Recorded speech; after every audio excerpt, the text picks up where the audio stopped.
4. Vana Parva. 1. Plans for the 13th year. Yudhishthir collected all the people round him, the people who were till then his companions, and said, "It is known to all of you that we have been asked to spend 12 years in the forest and the 13th year in hiding. With you all as my companions, we managed to spend the 12 years. But for your company, we would have found it very hard to bear our misfortune. Now the 12 years are over. We request you for permission to leave you and go. We have to be in disguise and no one should know our whereabouts.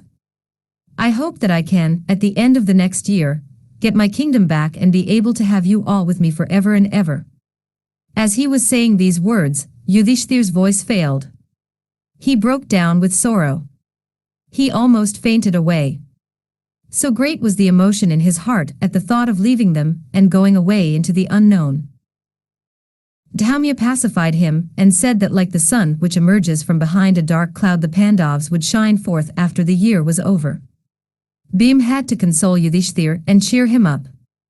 Yudhishthir took leave of all the dwellers in the forest. They blessed them and went away. The Pandavas, with Draupadi and Kamyaka, went to a lonely place and began to consider their future plans. Yudhishthir said, "I want to know all your opinions about the country which we have to choose as our next dwelling place. We must be safe from the eyes of Duryodhan and his spies." Arjun said, "There are many beautiful places. We can choose from any of them. I can suggest Panchal, Matsya, Salva, Videha, Dwarika, Kalinga and Magad. I have heard that the city called Virat is a very picturesque city. There are many other cities. We can be unnoticed only in a city. You must choose one of these, and we will abide by your decision." Yudhishthir said, "Considering everything, I feel that the city you spoke about, Virat in the Matsya kingdom, is most suited to our purpose. I would have loved to go to Panchal or Dwarika. But they will be the first places where Duryodhan will look for us. As for the other countries, I do not know much about the kings. But the king of Matsya is a good man. He is well known for his noble and generous qualities. He is not a young man either. He is a man I am sure to like. We will spend the next 12 months in the city called Virat. That is settled. Now what are the roles we are going to play? Let us decide that also." From being a subject of worry, this 13th year was now trying to appear to them an adventure. They discussed it with enthusiasm. But suddenly a sadness fell on the younger brothers of Yudhishthir. Arjun said, "My lord, you have been lord of the earth. Even during the 12 years in the forest you have never had to obey orders from anyone. How can you work under any man? How can we bear to see you as a dependent under some king? You must not work under any master. I cannot bear to think on it." Yudhishthir smiled and took Arjun's hand in his. He wiped his eyes gently and said, "Arjun, do not be unhappy. I will not let anyone insult me. I have decided to be the companion to the king, not his courtier. Listen to me. I will go to the king and tell him that my name is Kunk. I will wear garments suited to a person who has few desires in this world. I will tell him that my knowledge of the Vedas and the philosophies is profound. I will wear garlands of tulsi and istals, and I will be counting the rosaries all the time. I will also tell him that I am proficient in the game of dice."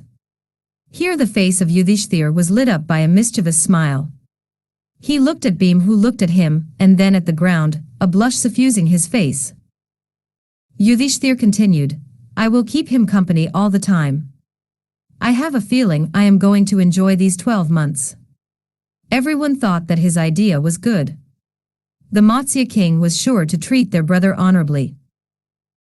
Yudhishthir asked Bheem, "My dear Bheem, how are you going to conceal your strength and anger for 12 months? For the sake of a few flowers which Draupadi wanted, you destroyed a whole army of Rakshasas. On the least pretext, on the least provocation, your eyes will become copper red. I do not know how you are going to stay for 12 months in Virat, obeying the orders of others. What are you planning to do, by beloved Bheem? Bheem smiled and said, "Please do not worry about me, my brother. I have decided on the role I am going to play. I will be chief cook in the kitchen of the king. You know, cooking has always been my hobby. I enjoy cooking tasty dishes.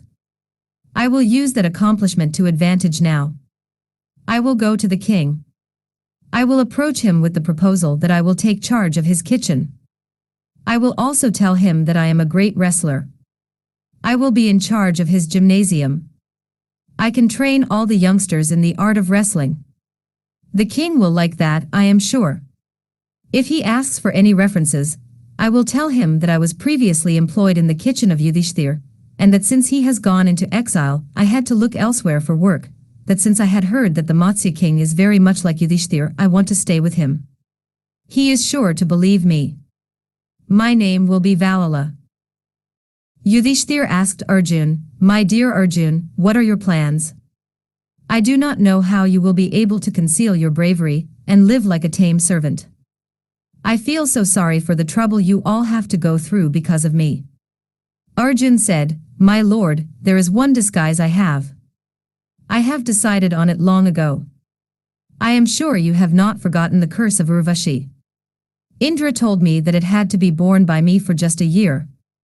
He told me too, that it would come in useful during this year. There is also this point. I am well known for the scars on both my shoulders because of my being ambidextrous. I must not be recognized by my scars. The only way I can hide it is by covering my chest and shoulders by a blouse as women do. I will wear my hair long, so that my wide shoulders may be hidden. I am well versed in dancing, in singing, in playing on all the musical instruments. I will tell the king that I am a very good teacher of music and dancing. I will offer to train the women in his harem to be excellent singers and dancers. Since I will be a eunuch, the king will have no misgivings about allowing me into the women's chambers. I will call myself Brihanala." Yudhishthir looked at Nakul and said, "My dear child, my handsome Nakul, how are you going to hide your beauty and your pride? You are so very sensitive. You are easily hurt. How can you bear this life of servitude?" Nakul smiled and said, "My dear brother, you know how good I am in the art of training horses. I have a way with them. They will listen to my words. I can coax them to do anything I ask. I will demonstrate before the king my power over these animals. He is sure to let me stay in his stables. I will be the man who will be in charge of the king's horses. I will call myself Dharnagranthai." Sahdev was the last. Yudhishthir said, "Sahdev, my child, you are wiser than Brihaspati. You are more diplomatic than even Sakra the divine preceptor. You are the wisest of the 5 Pandavas. There is nothing that you do not know. You are a great politician. I have never seen the like of you. You are the favorite child of our mother. When we left Hastinapur, she was most unhappy at the thought of parting from you. How can I let you, a child, do service under an ordinary man? What are you planning to do, my Sahdev?" Sahdev laughed softly and said, "I am no child, my lord. I will be able to tackle the king as cleverly as my brothers. I will make him see my knowledge of cows. Virat is a king whose chief wealth is cattle. I am very good at making the cows yield the best milk in the whole world. I am rather good at handling cows and bulls just as my brother is with horses. I will call myself by the name Tuntripal." Yudhishthir looked at Draupadi. He felt miserable to ask her what she was proposing to do. He said, "Draupadi, you are more dear to us than our very lives. You are dear to our mother. You are so tender and delicate. How can you work? What can you do? I am so worried about you and your sensitive nature. You have suffered so much already. You must go through just another 12 months. Tell me, what are you going to do?" Draupadi smiled very lovingly at him and said, "My lord, why should you be so upset? When you who had been the lord of the world, when you can do menial service, when Bheem, who can never obey anyone except you, when he can do service in the kitchen of the king, when my Arjun, who is the greatest of archers of this world, an archer who has defied Indra himself, when he can dance and sing, when this handsome dark knuckle, when he can be a stable boy, when Sukhdev, the wise and gentle Sukhdev, when he can be a cowherd, can I not do my little bit to make these 12 months pass safely and quickly? I will be Sarandri. I will approach the queen, and tell her that I am clever at decorating women. I will tell her that I can dress the hair in 100 different ways. I will show her that I can string flowers of any shape and any size into beautiful garlands. I can show her how I can perfume her as no one else can. Looking on my accomplishments in the fascinating art of personal decoration, she can never refuse to let me stay with her. I will take care of myself. Let us proceed to Virat. Yudhishthir was very pleased with the arrangements. He was eager to embark on this new adventure. The Pandavas left Dwaitavan and went to Kamyaka. From there they reached the banks of the river Yamuna. They walked along the southern bank of the Yamuna. They passed many beautiful forests and gardens. They reached the boundary of the kingdom of Matsya. There they took leave of Kamyaka. Yudhishthir said, "Please go to Panchal and spend the time there in the court of Draupadi.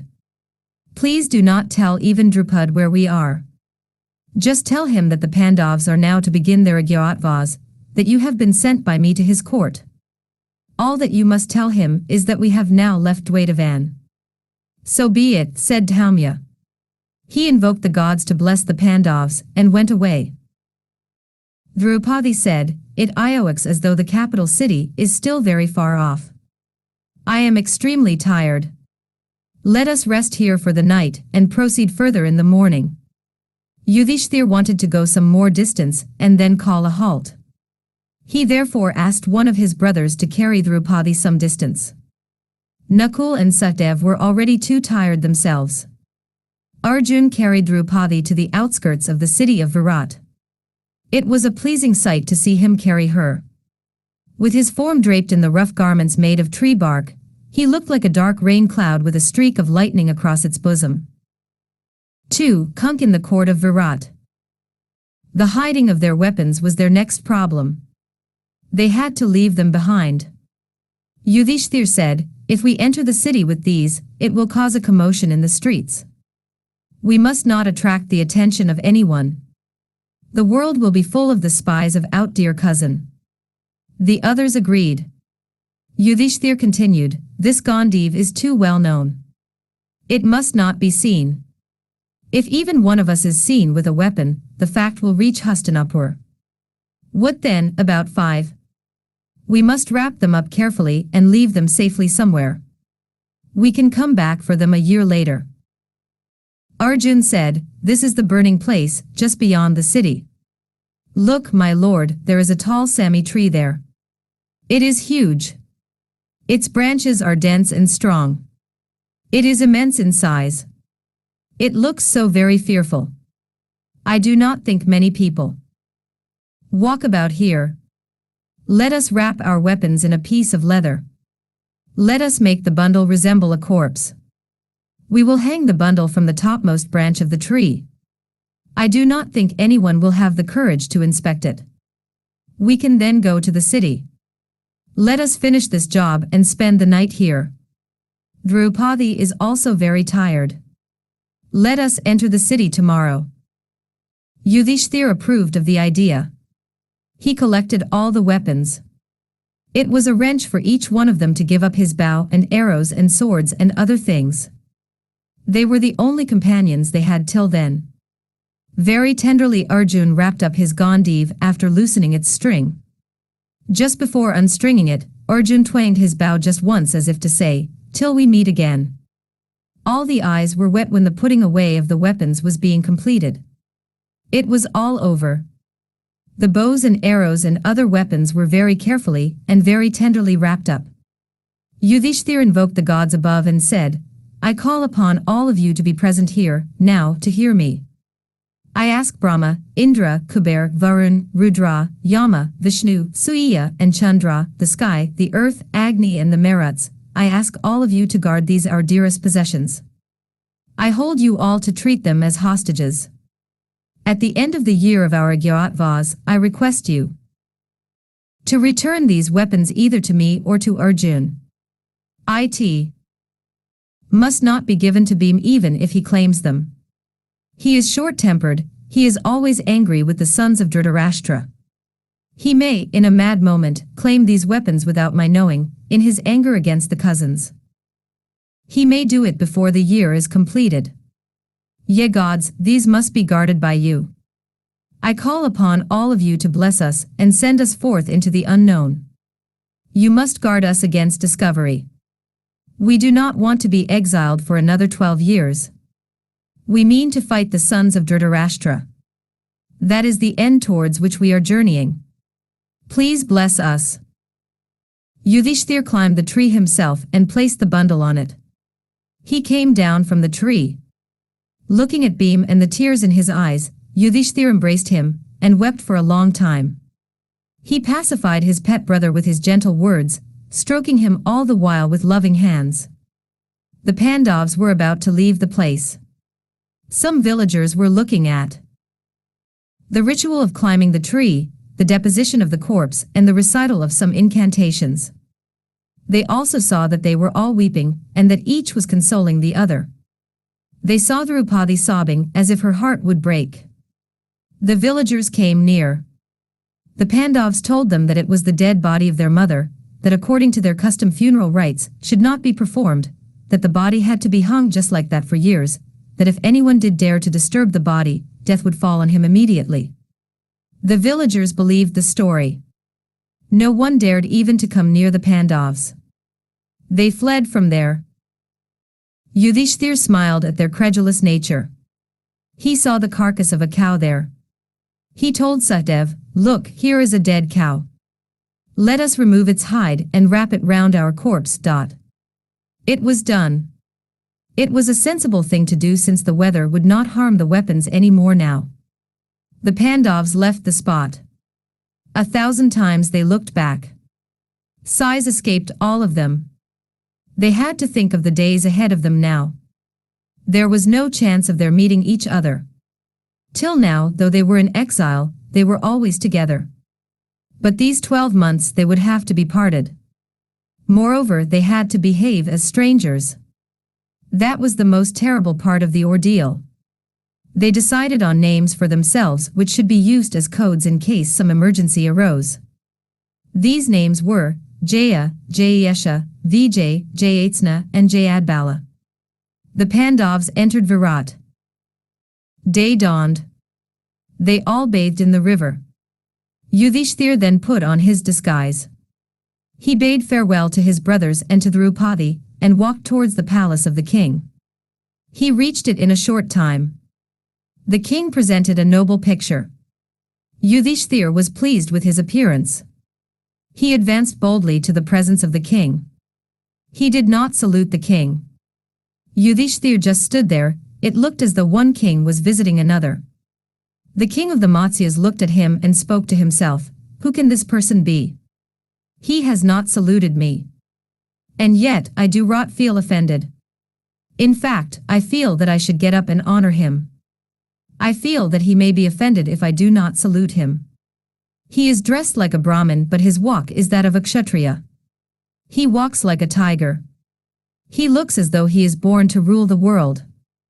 I do not know who he is. He charms me with his noble carriage. I must please him in every way." While these thoughts were taking shape in the mind of the king, Yudhishthir had approached the throne. The king got up from the throne and walked to the spot where Yudhishthir was standing. He took him by the hand and said, "I am honored by the presence of a Brahmin like you.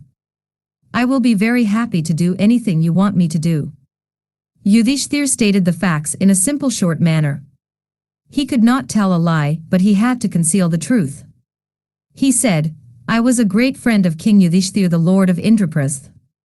You must have known of Yudhishthir, who had to live in the forest with his brothers and their queen as a consequence of a game of dice. You can call me the soul of Yudhishthir, so dear are we to each other. My name is Kunk. I am used to spending all my time with Yudhishthir.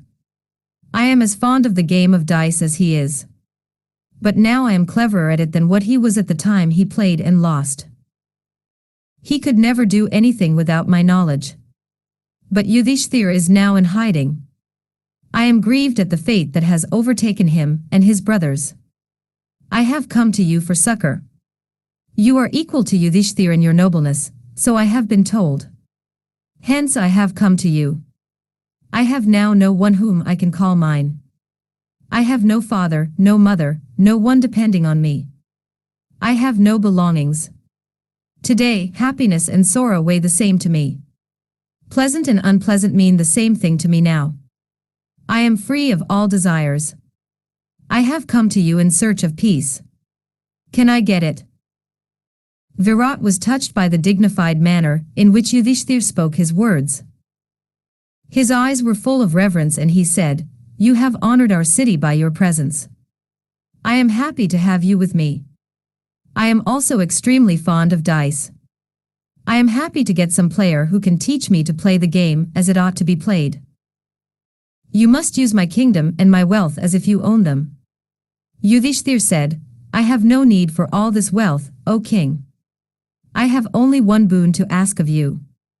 I will not eat food touched by anyone. I will eat just once in the night. I have taken an oath that I would observe this until 1 year is gone. I hope you will not be offended by my strange behavior." The king agreed to his conditions. Thus ended the first meeting between the two kings. 3. The Pandavas in Virat.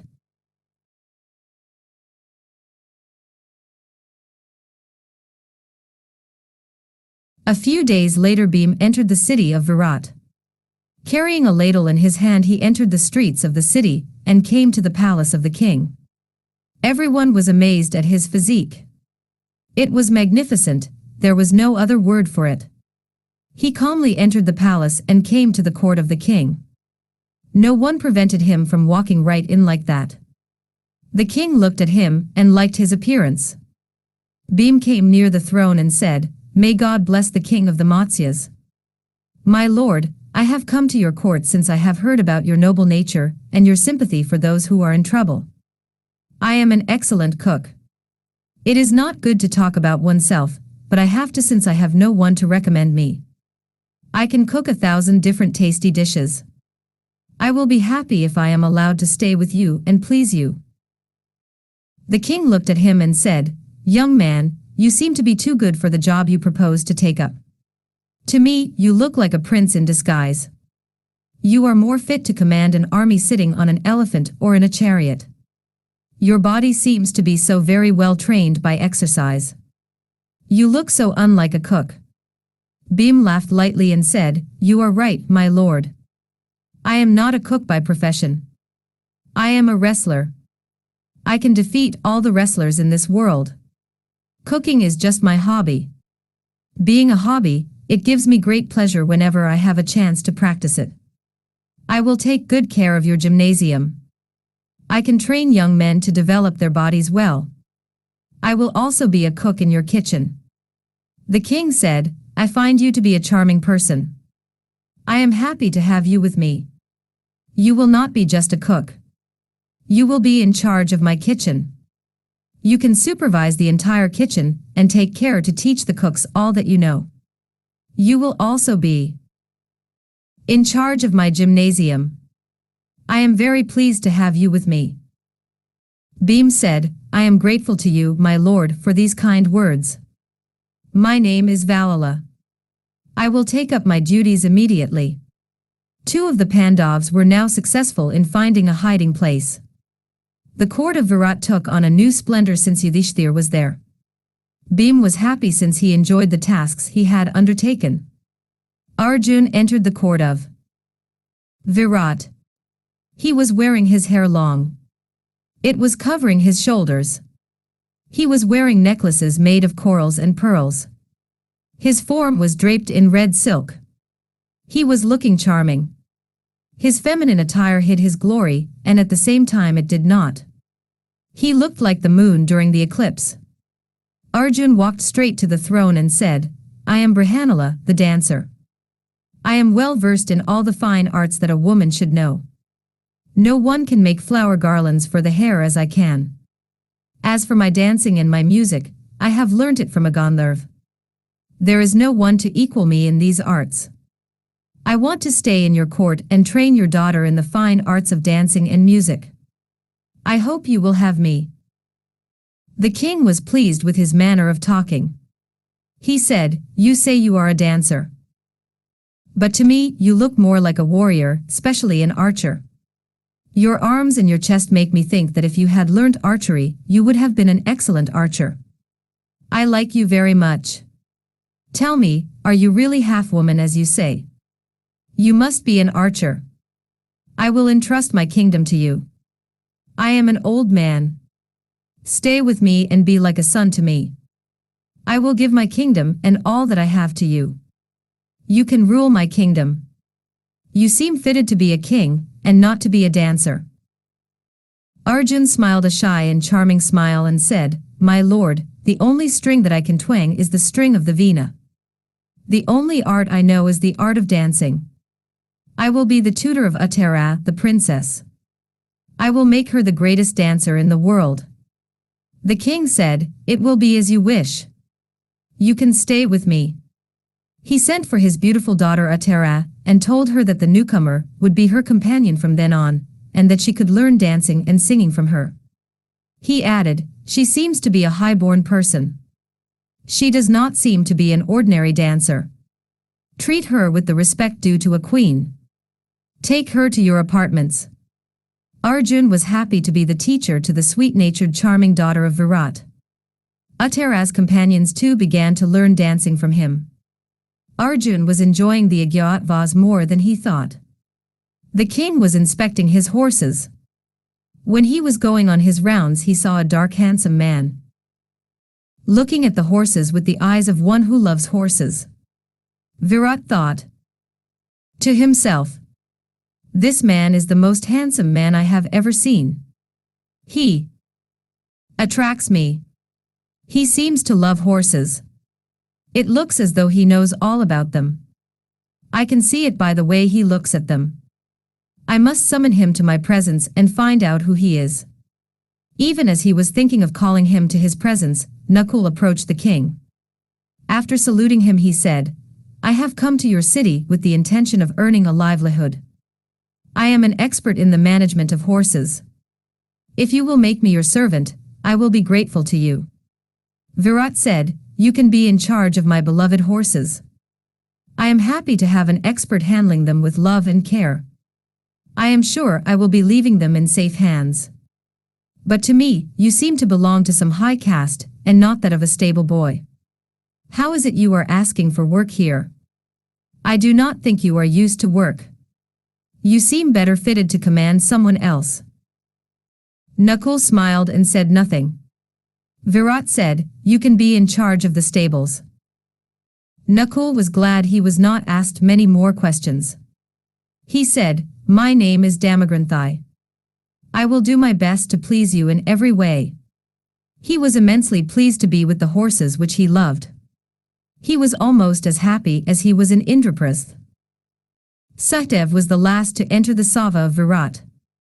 He had put on the dress of a cowherd. With a staff in his hand he looked as charming as his cousin Krishn when he was in Gokula.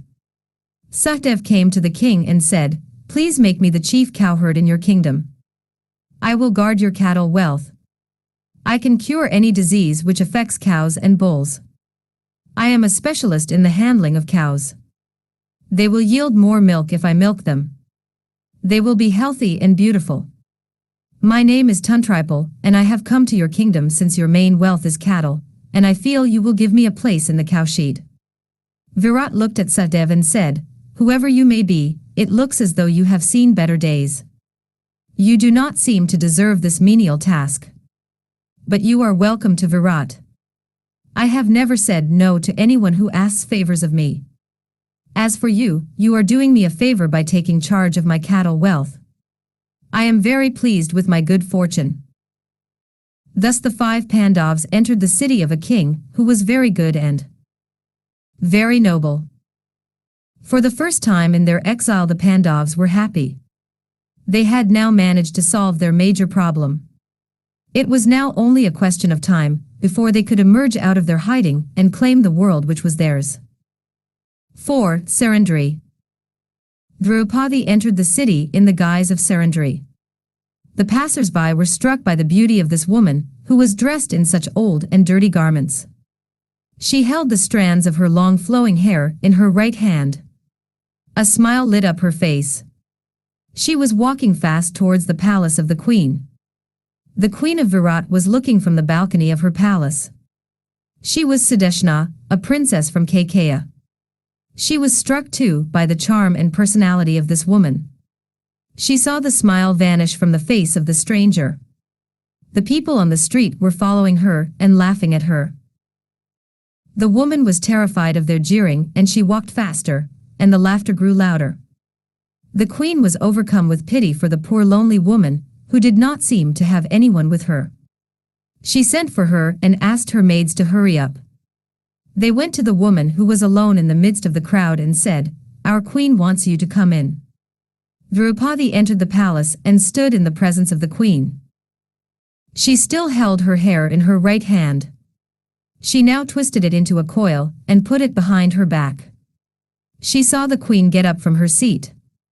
Draupadi was still trembling because of her experience on the streets.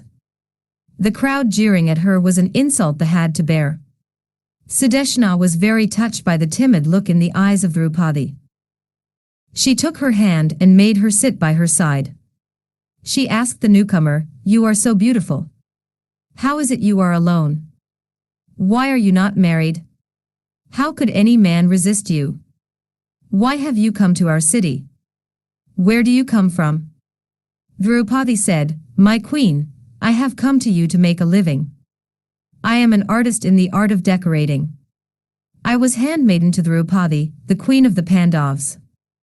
I had nowhere to go since they went away to the forest. My decorations are not now needed by that poor unfortunate queen. Hearing about your good qualities, I have come to you in the hope of pleasing you with my accomplishments. I hope my hopes will not be vain hopes." The queen Sudeshna assured her that she would keep her in the palace with her, and she hoped that she would be happy. She said, "You can use this palace as your own. You say that you have lived with the queen of the Pandavas. You must have enjoyed many privileges. You can use this beautiful garden of mine whenever you want to be alone with your thoughts. I can see that you have suffered a lot. Can I ask you what your troubles are?" Draupadi's tears flowed easily now. The queen took her on her lap and comforted her as she would a little child. Draupadi said, "I am Sarandri. I have 5 Gandharvas as husbands. They had to leave me and go away because of a curse. The curse will lift at the end of a year. I am unhappy because I have never been separated from them so far. The Pandav queen would say that we were similar even in this rare thing, having 5 husbands. I am sure that in a year's time my dark days will be over. I am happy I have found a sister and a mother in you." Sudeshna was silent for a few moments. Then she said, "I have just one more thing to say. There is something that is troubling me. You are too beautiful. My husband, the king, is very susceptible to feminine charm. What if he falls in love with you?" Draupadi said, "Please do not have that worry. I will not abuse your kindness by letting the king see me. I will always stay in the inner apartments. I will not be seen by anyone. If I am insulted, my husbands will kill the offender. I will be particularly careful that nothing happens to hurt you. You can trust me." Sudeshna was touched by the gentle and loving words of Draupadi. Draupadi said, "I have only 2 more requests. I will not eat food that is left over, nor will I massage the feet of others. These tasks, if performed by me, will displease my husbands." The queen said that she would never have occasion to do either of these things.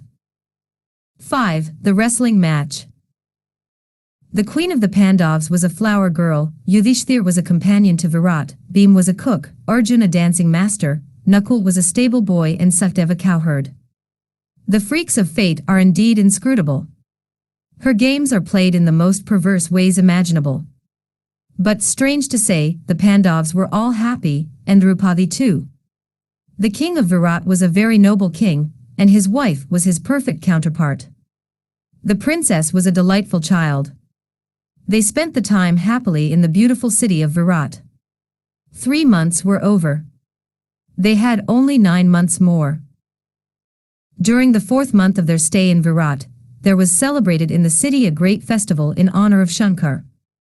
The celebrations included an exhibition of wrestling. From all over the world came wrestlers to show off their prowess. The function was very impressive.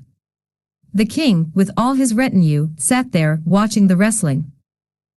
There was one wrestler who had come from a foreign land. He was invincible. All the wrestlers in Virat were defeated by him. He stood in the middle of the ring and called out in a loud voice, "I am the greatest wrestler in the world. There is no one who can challenge me. I am more powerful than lions and tigers." His bragging was unbearable. The king was disappointed in his own men. He said, "Is there no one here who can take up this man's challenge and teach him a lesson?" Yudhishthir sat by his side. He said, "In Indraprastha, when I was with King Yudhishthir, I happened to see a wrestler. I have seen his technique. He is sure to defeat this man. Fortunately for us, this man is now in your palace. He is in charge of your gymnasium. You can summon him. I can assure you, he will defeat this man." Virat was pleased at the suggestion of Yudhishthir. He was happy to know that there was, in his court, someone who would uphold the reputation of Virat. He sent for Bheem. Virat said, "Valala, Kunk tells me that he has seen you wrestling in the city of the Pandavas. He says that you can defeat this man who is challenging everyone. Please tell me if you can fight this braggart and defeat him." Bheem also saw the man standing in the middle of the ring. He could have accepted the challenge easily. But he was not for it. He was afraid his technique might be recognized. That was the reason for his standing still. But now the king had called him, and that at the suggestion of his brother Yudhishthir. Since his brother thought that it would be right, Bheem decided to fight. He said, "My lord, I can certainly fight this man, and I can defeat him easily. King Yudhishthir was always praising my methods of fighting. I have been with you for so long now. You have treated me with so much affection. I will try and repay to a small extent your love and kindness. By the grace of Lord Shankar, I will defeat this man and win fame and a name for the Matsyas." Bheem prepared himself for the fight. Dressed in tights typical of a wrestler, he entered the arena like an angry panther. The stadium was wild with excitement. Cheers rang from all quarters. The fight was on. Roaring like a lion, Bheem began his attack. It was a terrible fight. Bheem fought with all his might. He was eager to please the king, and he did not want to let down his beloved brother who had spoken so highly of him. The sportsman in Yudhishthir could not let this man go unchallenged. That was why he had suggested the fight. It was now up to him to maintain his name and reputation. The two fighters looked like two huge rain clouds charging against each other. The spectators did not move an inch. The cheering also had stopped.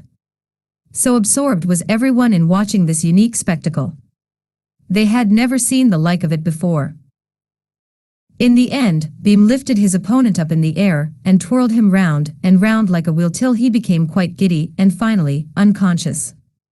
Bheem then dashed him to the ground and killed him.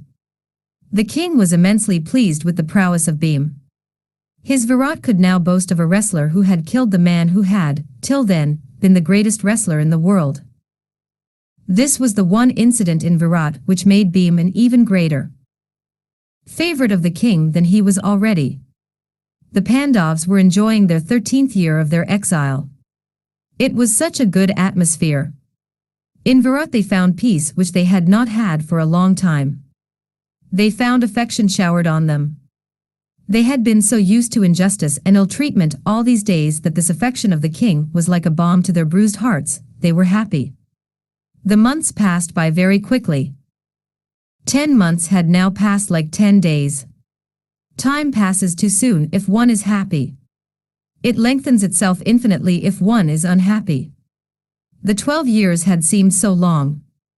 At the end of that period the Pandavas dreaded this 13th year, which loomed so formidably in front of them. They thought that it would be the most difficult year. But they found that it was the happiest year. 6. Radheya's dream. When Lomasa came to the earth to meet Yudhishthir, he had brought a message from Indra, and the message was meant for Yudhishthir alone. Indra said, "I know that there is always a dread present in your mind. It is about Radheya.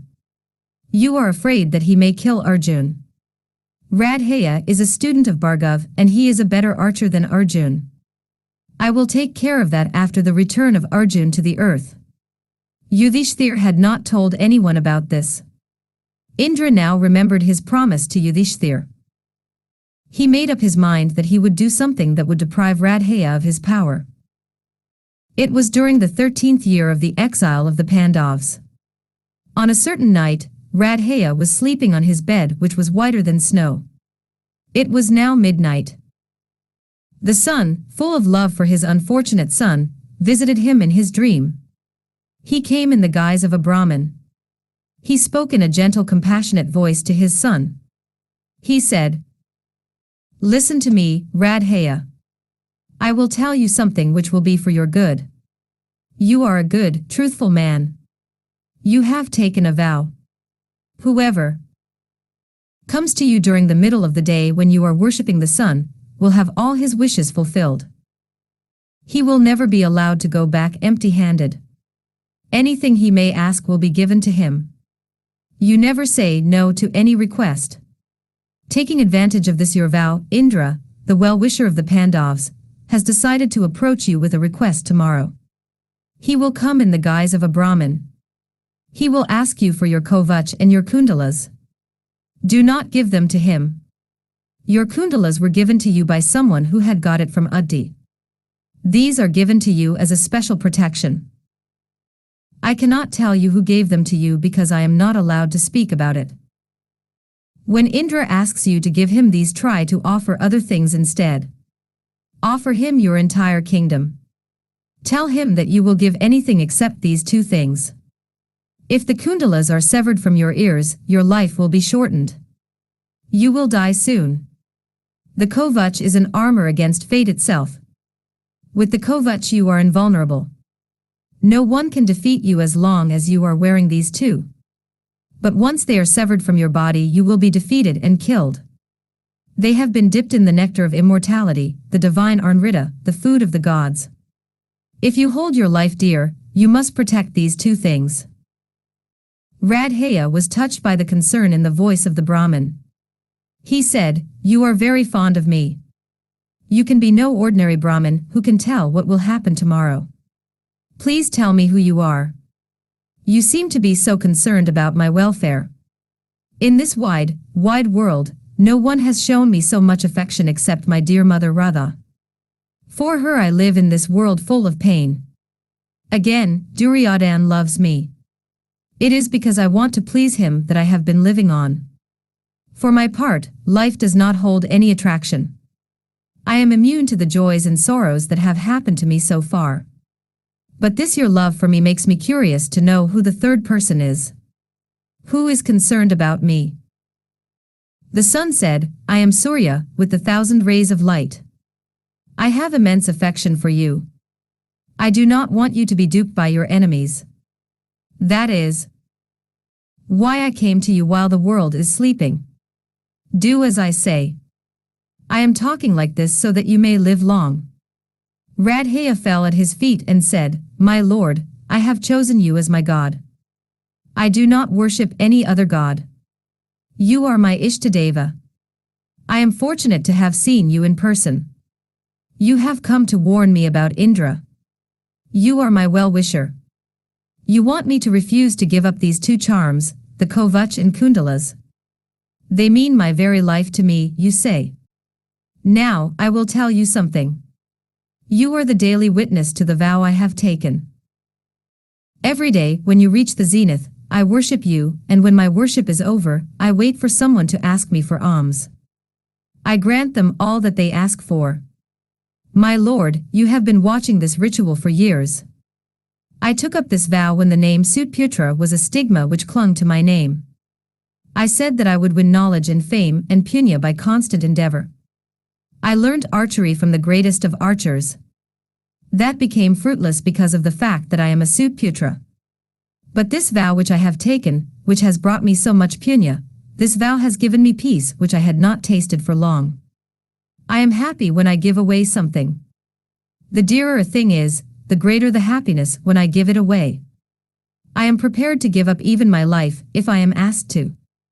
So tomorrow if Indra comes to me asking me for alms, the alms which is going to be of advantage to the Pandavas, the alms which may cost me my life, do you think I will refuse him that?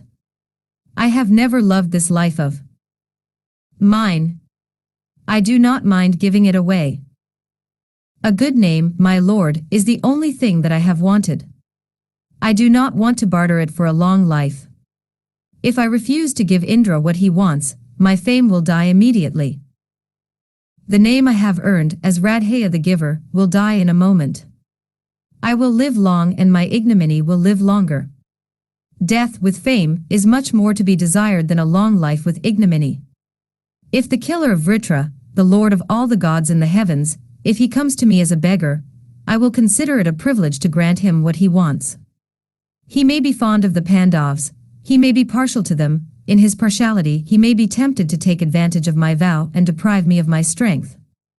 I do not care what prompts him to do so. I know only this, I have been the chosen target of fate. Several things have happened to me. All of them have only one thing in view, the defeat of Radheya and the success of Arjun. I know all the conspiracies of fate. I know that I am not meant to win. But I will not move away from the path of duty that I have set down for myself. If Indra asks me for a boon, then it will be glory for me to grant a boon to the greatest of all givers, the giver who makes the world live by his bounty. Fame is the woman I have chosen for my bride. I love fame more than I love my life. A man who has earned fame lives in the heavens. Infamy means annihilation. Fame puts new life into man. It makes a man feel young. It protects and guards a man like a loving mother. If I refuse to give Indra what he wants, I will live long, no doubt. But the infamy will rob me of my afterlife. Fame envelopes the life of man, and it is the only thing permanent in this world where everything else is transient. It makes life on this earth pure, and it is longer than life itself. I will lose this body of mine and attain lasting life. Do you think I will forego this chance? I will fight in the war to the best of my ability. I will kill my enemies to please my dearest friend. I will obtain fame. I will die fighting and reach the heavens meant for those who die on the battlefield. I will protect my good name even at the cost of my life. I promise you, I will give Indra what he wants. The sun said, I love you so much, Radheya. That is why I ask you once again not to do this foolish thing. You are giving away the happiness of your wife and your children. You are giving away the happiness of your friend who is depending on you to win this war for him. You will get fame no doubt, but what is the use of the fame which you cannot enjoy? You will be dead. The fame which you court with your life will lead you to the abode of death. When your body is burnt to ashes, when you are just a name in this world, what is the use of the fame which you have earned? You will not be here to listen to the praises that will be showered on you. You have loved me always. I have loved you too. In the name of our love, one ask you this one favor. Do not give away your dear life to the Pandavas. I wish I could tell you why I am so upset at the thought of your imminent death, but I cannot. I must not tell. I can only ask you not to give away the Kovach and the Kundalas, which were placed on you by a god who loves you like his very life. Radheya, it has been the one desire in your life to kill Arjun. You can do it only if you have these two things. If you lose them, you become vulnerable. If you do not part with the Kovach and the Kundalas, no one, not even Indra or Rudra or Vishnu, can cause you any harm. If you want to realize your ambition to kill Arjun, if you want to please your dear friend Duryodhan, you must not grant the boon to Indra tomorrow. Radheya was overpowered by the love the son had for him. He said, "My lord, you are the only god I have worshipped. I have no one whom I can call mine. I have no father. I do not know who he is. As for my mother, I do not know her either. She abandoned me as soon as I was born. I have no one who loves me. You, my lord, are the only person who is dear to me. In your affection for me you have come to warn me. You said to yourself, Radheya, my Bhakta, is in danger of losing his life. I must protect him. My lord, I do not know how to repay your kindness. You know I would do anything to please you. And yet, I am unable to obey you. I beg of you to forgive me. I have never known what fear is. I have never been afraid of death. But there is one thing that I fear most. It is untruth. I cannot be false to myself. I have to adhere to the vow I have taken, not to refuse anyone anything. I am not worried if I am asked to give up my life. I have got to grant the boon which Indra will ask me tomorrow. Please bless me with your loving hands. Please grant me lasting fame. The son said, nothing can move you from the path of righteousness. You are even greater than Yudhishthir, who is the one other person who will die rather than give up them. I am proud of you. When you give away your Kovach and your Kundalas, if Indra wants you to ask a boon of him, ask him to give you his Sakti. That will, to a certain extent, make up for the loss of your armor. The son disappeared from the dream of Radheya. He got up from his sleep and spent the rest of the night, reliving his dream. He could sleep no more. He was waiting for the day to dawn. 7. The begging bowl of Indra. The sun rose up in the east, slowly, as though he were unwilling to usher in the day which meant the death of his son.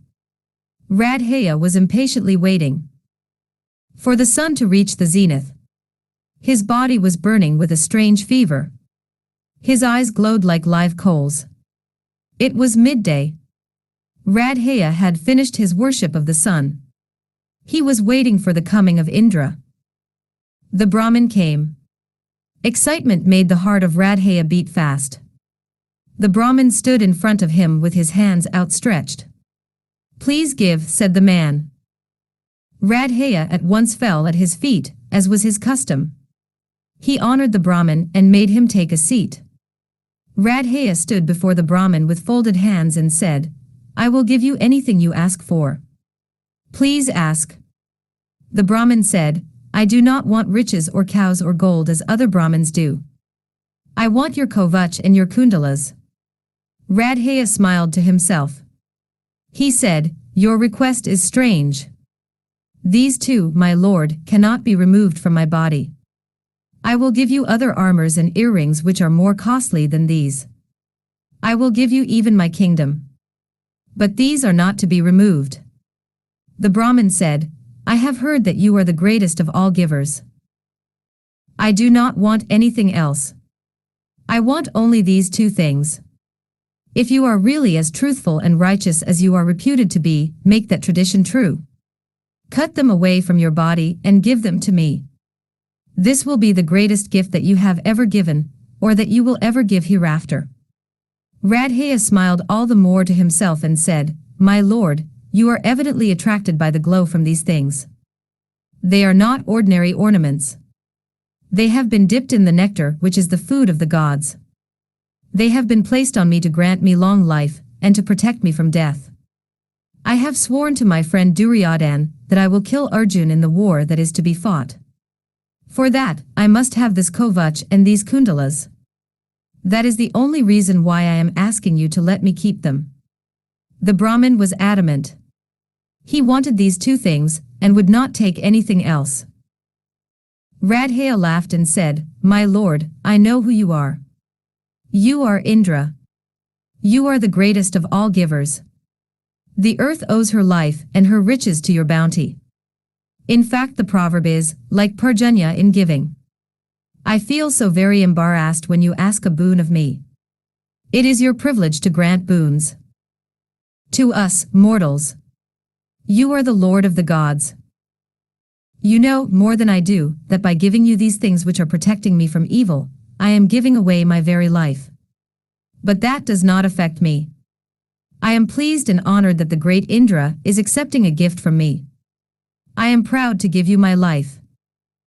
Radheya cut away the armor from his body. He severed the earrings from his ears. The Kovach and Kundalas were placed at the feet of the Brahmin. The face of Radheya had taken on an unusual glow. He was extremely happy to do this sacrifice for the sake of his principle. They say that the value of a sentiment is the amount of sacrifice you are prepared to make for it.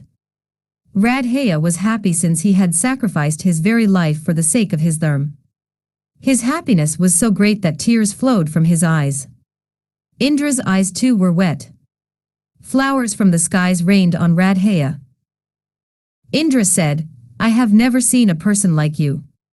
You are the noblest person I have ever met. You had been told about my coming by Surya. You knew what would happen if you gave these things to me. And yet, you have given up your very life for the sake of the noble sentiments you have had all your life. Ask me anything you want. Except my personal weapon Vajra, I will give you anything." Radheya smiled and said, "My lord, to receive anything in return for a gift is not proper. It does not become a true giver. The gesture of giving loses its grace. But in this case, I have decided to ask a boon of you. I will give you the reason for it. In your affection for Arjun and because of your partiality for the Pandavas, you have done an act which will not be approved of by anyone. You have asked me to sacrifice my life, you, the greatest giver on this earth and the heavens. You appealed to the principle I have always followed, that I will not say no to anyone who asks a boon of me. To save you from the censure of the world, I will ask a boon of you. My lord, I have too much respect for you to let the world talk ill of you because of this incident. So I will ask you to give me your Sakti, the weapon with which you destroyed your enemies. It will, to a certain extent, compensate for the loss of the Kovach and the Kundalas. The world will then say, Indra took these two from Radheya, but in return he gave his powerful Sakti. Thus you will escape censure from righteous-minded people. Please give me your Sakti." Indra was amazed at the greatness of this mortal man. In a moment he had ascended to a height from where he could look down upon him, the king of the heavens. Indra said, "You have today conquered the king of the heavens. I will grant you your boon. I will also grant that there is no scar on you because of the wounds you have caused to your body by cutting away these things. You will be more glorious than you were till now. As for this Sakti, I will certainly give it to you. You can use it only against one enemy. You can use it only once. It will certainly kill the person against whom it is aimed. But it cannot be repeated. It will return to me." Radheya said, "I need it just once, against just one person, I have just one enemy." Indra said, "I know you mean Arjun. But so long as he is protected by Krishn, no one can harm Arjun, not even my Sakti. Krishn, the incarnation of the Lord, has taken it upon himself to protect the Pandavas. Radheya, your power will wane before his." Radheya paid no heed to his words. He was very happy to own the Sakti. He said, "I still have hopes of winning the war. I have hopes of killing Arjun. My hopes may be dupes. But I am not worried about that. I have your Sakti. I can do my best. In spite of the loss of my Kovach, I may be able to help my friend who has centered all his hopes on me. I am happy." Indra said, "Whether you win the war or lose it is a minor matter. You have won everlasting fame. You will be remembered by posterity as the greatest giver. From today you will be called Kama because you gave away your kundalas. You will be called Vaikartana because you cut away your kovach without flinching. You will be known in the world of men as the man who could defy fate and carve a name for himself in the scrolls of time.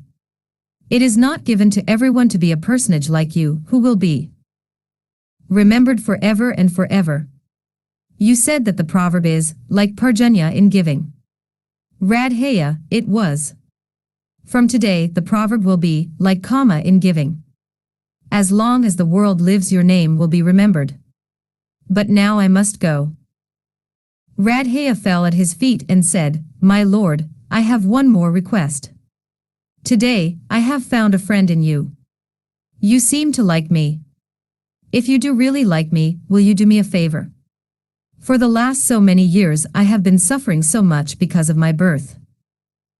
It has been shrouded in so much mystery that I have almost lost my reason, trying to unravel the mystery. Will you reveal to me the secret of my birth? Can you tell me who I am? Who is my father? Who is my mother? Can you not put an end to my suffering? Indra looked at him with compassion and said, I wish I could tell you.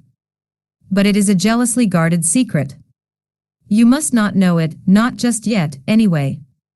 Radheya accepted his words with a shrug of resignation. He knew that he was powerless against fate. As if to say it's no matter, he brushed away the tears from his eyes and saluted Indra. Indra raised his right hand and blessed Radheya with the words, May your name perfume posterity. Those who hear your name spoken, those who hear this story of your sacrifice, will never more swerve from the path of truth. The heavens rained flowers on Radheya and Indra. A cool breeze blew. The earth was wet with a few drops of rain. The earth smiled. Indra disappeared. He had robbed Radheya of his life, and yet he had granted him eternal life. 8. Kichik, the brother of the queen. Draupadi was loved by the queen. She was treated almost like a queen since she had once been a companion of the queen of the Pandavas. She had gentle and very charming manners which endeared her to everyone. She passed 10 months of the Ajñātavās in the palace of the queen of the Virats. The queen had a brother. His name was Kichik. He was the commander of the king's army. He had gone out on a tour of conquests at the time when the 5 Pandavas entered Virat. He returned to the capital city in triumph. There was a great reception held in his honor. After it was all over, Kichik came to the apartments of his sister to visit her. He was a great favorite of his sister. He spent some time with her and returned to his palace. On his way back, he saw the gardens of Sadeshna. The trees were laden with flowers. Spring had come already. The garden was an enchanted place. Kichik stood for a moment, looking at the beautiful garden. Suddenly he entered it. Why should he have entered it? What made him enter? A whiff of perfume, perhaps, a flower-laden branch beckoned to him perhaps. It was fate and nothing else which made him enter the garden and walk about among the flowers. He saw Sarandri. He looked on her and all was light. She was beautiful. But Kichik had known many beautiful women. Perhaps it was her charm, her dignity, her grace. Other women had all these qualities. But Sarandri held him in thrall. Draupadi had gone there for a moment of peace.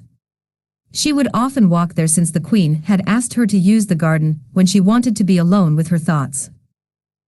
The triumphal entry of Kichik into the city reminded her of the entries of Bheem, Nakul, Sahdev, and Arjun during the Rajsuya days. To shed her tears in secret, Draupadi had sought refuge in the flower garden. She found suddenly that she was not alone. She turned round and found Kichik looking at her. Looking at his love-lit eyes, she fled from the spot. He went after her. He caught up with her. He said, "Who are you? I have been to the palace of my sister so often. I have never seen you before. I was amazed when I looked at you. I never knew that a woman could be so beautiful. Where have you been hiding yourself all these days? How comes it that I have not seen you before? Who are you? Why are you alone? You are wasting yourself in this place. Draupadi did not look at him. She looked at the ground and said, I am Sarandri. I am your sister's viewer girl. I am her servant. I have been here since a few months. Please let me go. Kichik said, my sister's flower girl. You are a beautiful woman. The moment I saw you I became your slave. You are wasting yourself here. You are too good to be a servant to my proud Astur. Your beauty is wasted here in a woman's apartments. Your beauty has overpowered me. I feel like a bird faint with the perfume of spring. I cannot think of anything else except you. I do not think you should dress my sister's hair. I do not think I will be able to bear it. She ought to do you that service. Why do you wear her cast-off clothes? Why do you put up with so much insult? You are born to be a queen. Come with me and be my queen. I want you. I will give up all my women. I will make them all your slaves. I will be your slave too. I will obey your slightest wish as a command. Try to be good to me. Come to me. You have found a place in my heart. You must not stay here anymore. I will keep you in my palace. I will make you queen of Virat.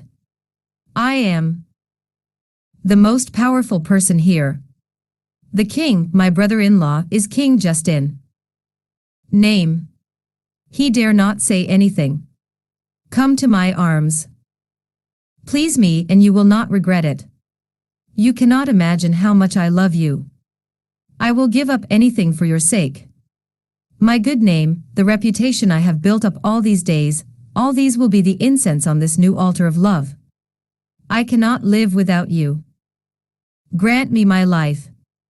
Kichik fell at her feet and shed tears. He had become so much a woman because of his emotion. Draupadi looked at him and said, It is not right that you, a prince, should talk like this to me, a maid in your sister's palace. I am too far beneath you.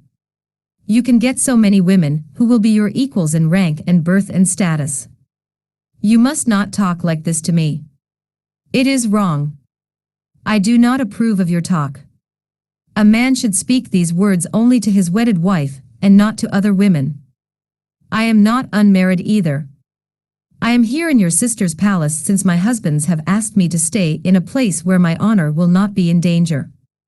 I am the wife of 5 Gandharvas. I cannot accept your proposal.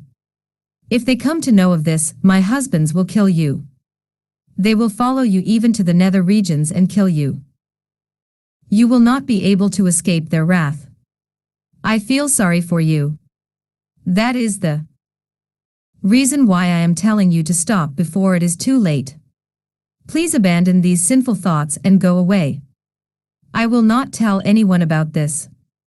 I will excuse you. She turned as if to go away.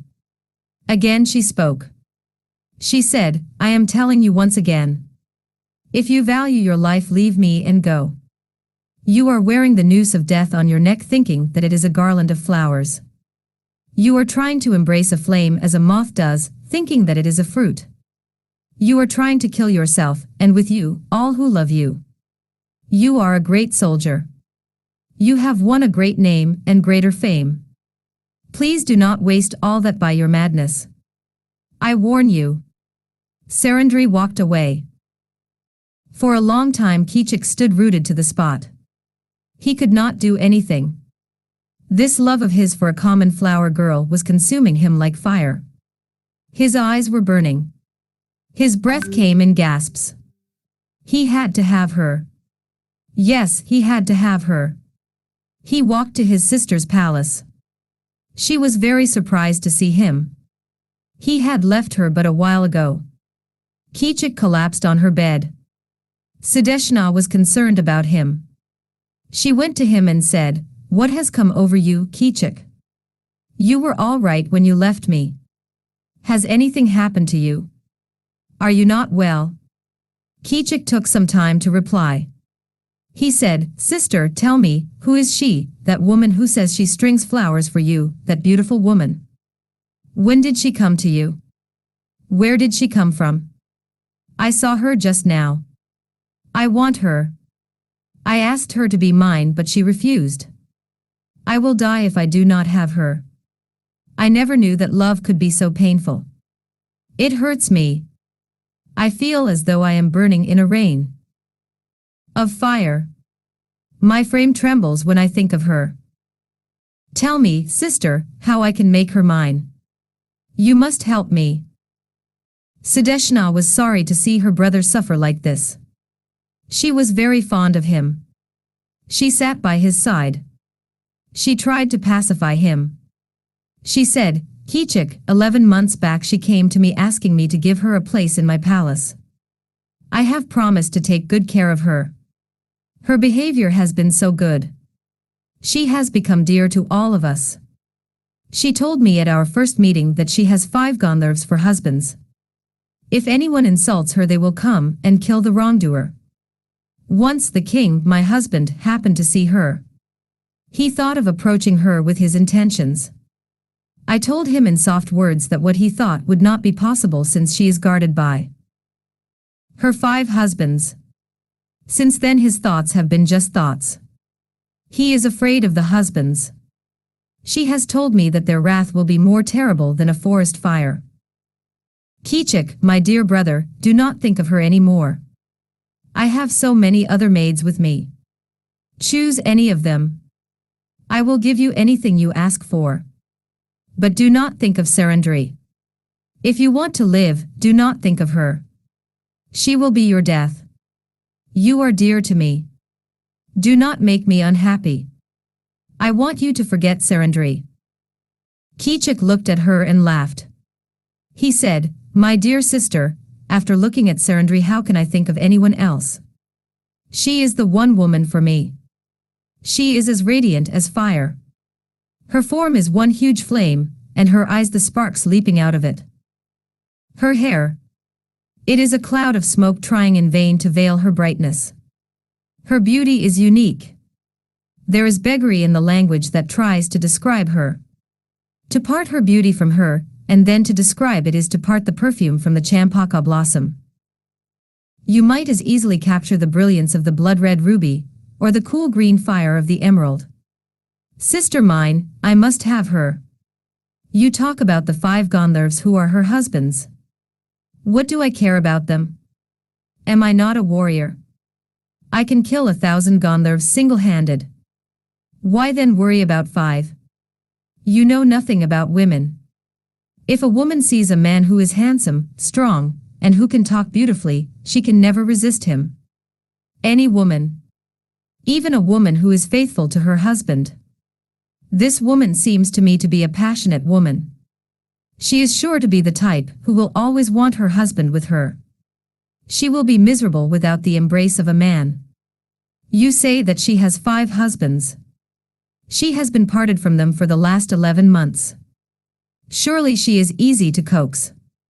She will yield to me and my love-making. A woman like her, who is made for the act of love, will not find it easy to resist a man after months of loneliness. Her response will be wonderful.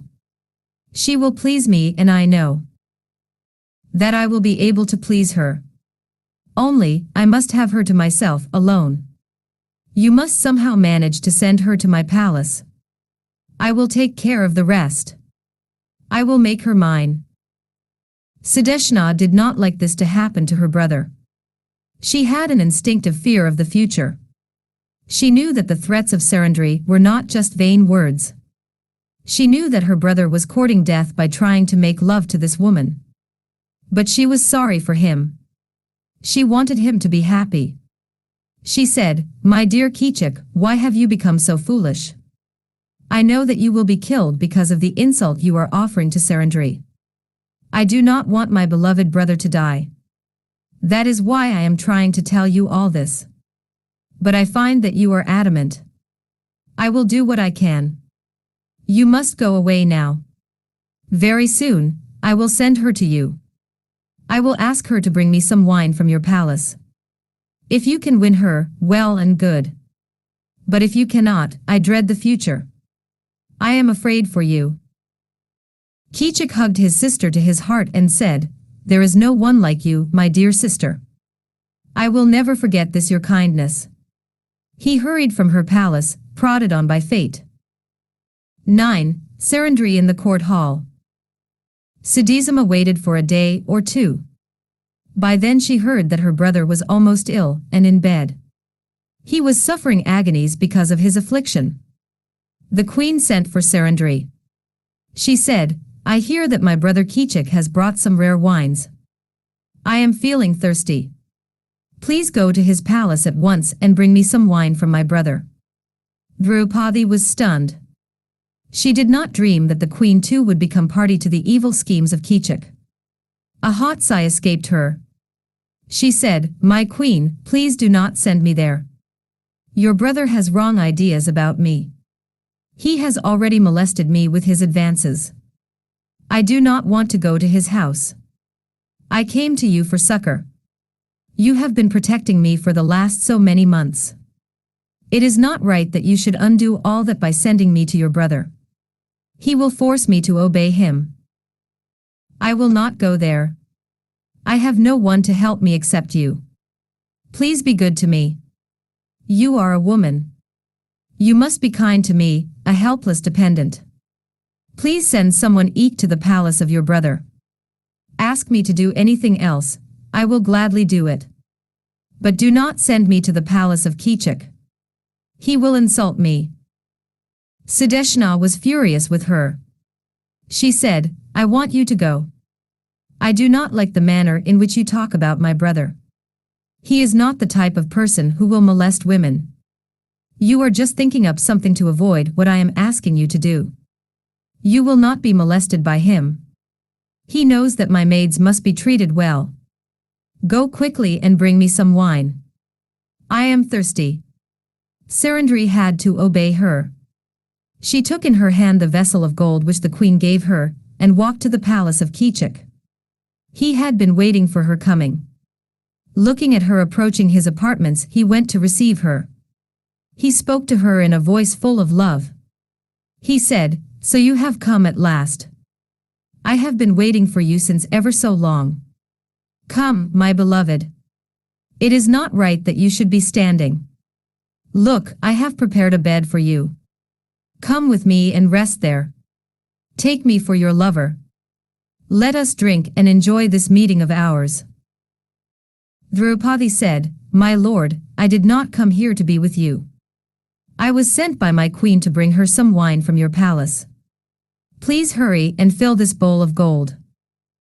Kichik laughed loudly and said, "How now, my dear woman? Now that you have come to me, do you think I will let you go so soon? I will send the wine with someone else. You stay here. Please me, and then you can go." Kichik came near her and tried to take her hand. With a frenzy born of fear, Draupadi pushed him to the ground and tried to run away from there. She ran in the direction of the court of Virat. Yudhishthir was there and she wanted his protection. Dropping the bowl of gold to the ground, she ran as fast as she could. Kichik ran behind her. He grabbed her hair and threw her on the floor. He kicked her with his foot. Draupadi was desperate. With her hair floating behind her like a cloud, she ran to the court of Virat. The king looked at her. Yudhishthir looked at her. No one spoke a word. Bheem had come there by chance. He took one look at the scene. His eyes burned like fire. He breathed fire. He would have killed Kichik on the spot.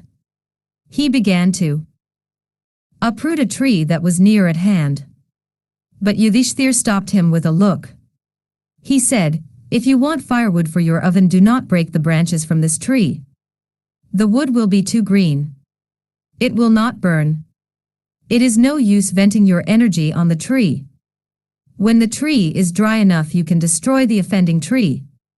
The time is not ripe enough." Bheem understood what he meant. They should not spoil the future by hasty actions.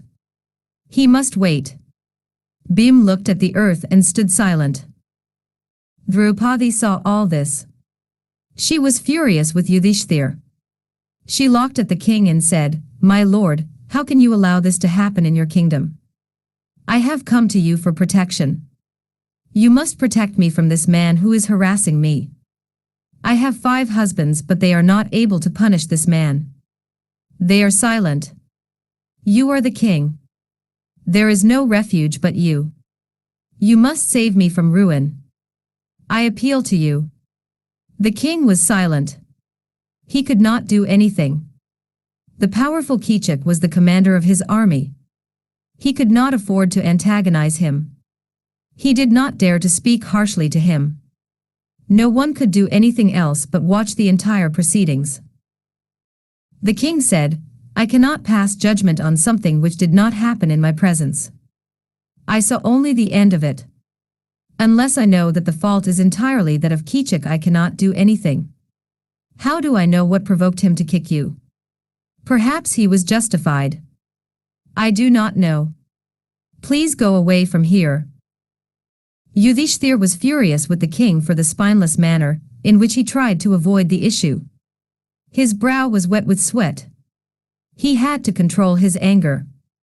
He addressed his dear wife and said, "I think it will be better if you go back to the apartments of the queen. Your husbands are sure to be aware of all that has happened so far. They are no doubt angry. They do not leap to your rescue since they perhaps think that the time is inopportune. It is not right that you should be angry with them because they did not hurry to your side to help you. Your husbands think that this is not the time to be angry.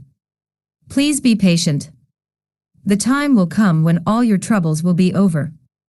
They do not come now because they do not want their long penance of the past so many years to go waste. They do not want to do the penance again. They expect you to cooperate with them and put up with this trouble for just 15 days more. You can then leave this city and go to your husbands. They will then be free to do as you please. You know that they are under a curse. That curse is to lift in a fortnight's time." Draupadi would not move from there. Yudhishthir once again remonstrated with her and said, "King Virat is a righteous man. It is not right that you should consider him unjust. You weep too much in the presence of men. It is not modest. Go back to the palace quarters. Your behavior is exaggerated like that of an actress. You must not stay too long here." Draupadi was touched to the quick by the word actress. She looked at Yudhishthir with burning eyes and said, "You are right, wise man. You call me an actress. You have every right to say that. But let me tell you something. Since my first husband is a dice addict, my other husbands have to be cowards because of him." Draupadi pushed the hair back from her face. She set her garments right. With a look of fire at the court in general, and at Yudhishthir in particular, she strode out of the court. The Pandavas, who were ready to lay down their lives for her sake, had to keep silent and to keep their bravery and their anger hidden since they had to prevent their identities from being known. 10. Bheem and Surrendry. Draupadi returned to her apartments. She bathed herself. She gave way to her weeping. She sobbed as if her heart would break. Sudeshna came to her and sat near her. She said, "Why do you weep so? What makes you so unhappy?" Draupadi was angry with her. She said, "Knowing what would happen, you sent me to your dear brother's palace. And now you ask me why I am weeping." She would not speak for a long time. Then she told the queen all that happened. She said, "I am not worried.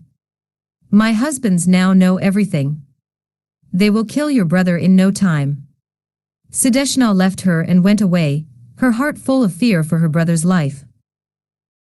Draupadi sat there alone. How long, she knew not. She could feel only one thing, hatred. She hated this Kichik. She decided that he should die. That he had dared to look at her. That was insult enough. He had to die. She was a flame. She would consume him. She would not eat. She would not sleep. She spent hours thus. At last she decided on the course of action. That night when everyone had gone to sleep, Draupadi got up from her bed and walked with determined steps towards the place where Bheem slept. She entered his sleeping quarters. He was there, sleeping. Draupadi went and sat by his side. She looked at him for a long time. She roused Bheem from his sleep. He got up and sat on the bed. She spoke to him in a voice as sweet as the notes of the Veena. She looked at him with love and said, "Bheem, my dear Bheem, how can you sleep when I am spending my nights and days in pain? Are you also as hard-hearted as your brother? How can you sleep as long as Kichik is alive? How can you let me suffer and sleep as though nothing has happened? You are the only person to whom I can appeal. Bheem, please make me happy." Bheem said, "This is a rash thing you have done. If anyone sees you in my bed, your reputation and mine will go. You should not have come here. Tell me quickly why you have come. Go away before anyone discovers our acquaintance." Draupadi sat silent for a while. Then suddenly she began to talk. She spoke to Bheem about how Kichik had been harassing her. She told him everything. He listened to the whole recital. She continued and said, "You were there in the court. You heard how Yudhishthir talked. How can I go to him for help? I have no respect for him. He has no self-respect. He has no feelings. He can only gamble. He can do nothing else. You have always done anything I have wanted you to do. You love me. I can appeal to you and to no one else. I cannot eat and I cannot sleep until Kichik is killed. I cannot ask Yudhishthir. I cannot approach our Arjun either. Both Nakul and Sahdev are lost in their brother. They will never do anything which will displease Yudhishthir. Only you will defy him and do what will please me. I have come to you for help. I have been suffering so much for the past so many months. I have never done menial service to anyone till now. But today, I have to grind perfumes into paste for the king and queen. Look at my hands. You remember how they used to be. Now look at them. Look at the corns that have been formed on my palm because of this constant grinding." Draupadi held out her hands to him.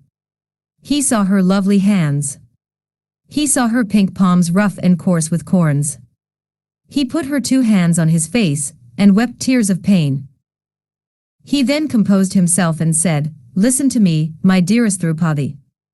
You know how much I love you.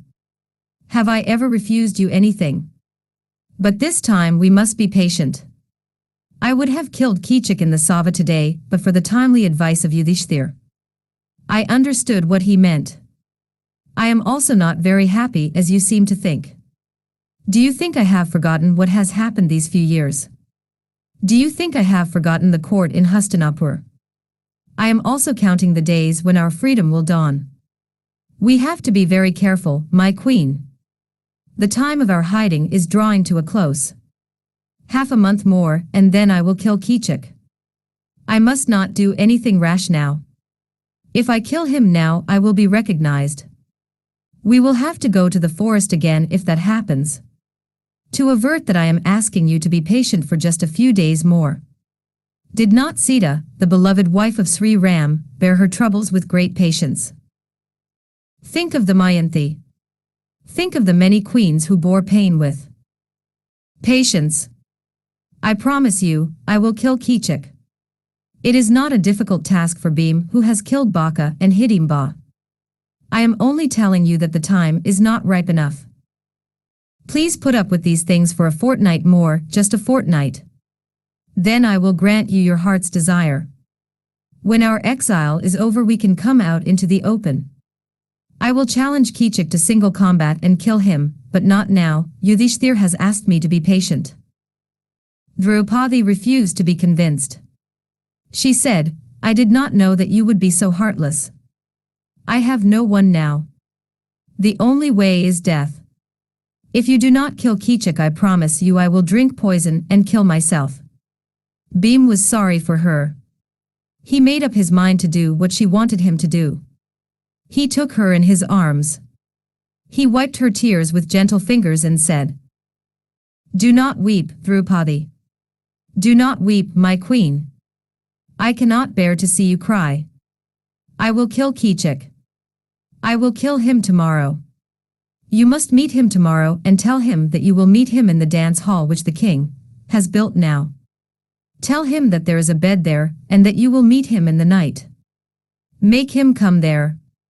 I will meet him and kill him. Are you satisfied? Please look happy." For the first time that night, Draupadi smiled. She said, "I will do it, Bheem.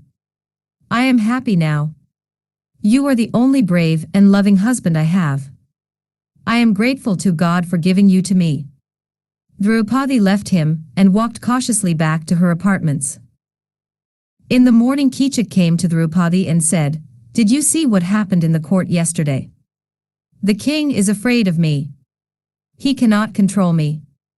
There is no one here who will listen to your appeal. You must make up your mind and become my wife soon." Draupadi smiled a sweet smile. Kichik could not believe his eyes. She said, "I refused you so long because I am afraid of my husbands. I was afraid that they will kill me and you if they come to know of this. I have averted their suspicion, I think. It is now safe for me to come to you. I have found a solution. If you promise not to tell anyone about it, I will suggest a place of meeting which will not be known to anyone. You know the new dance hall that has been built by the king. The girls will be there during the daytime. At night they go away to their homes. It will be empty. I know that there is a bed there. If you come there alone tonight, I will be there waiting for you.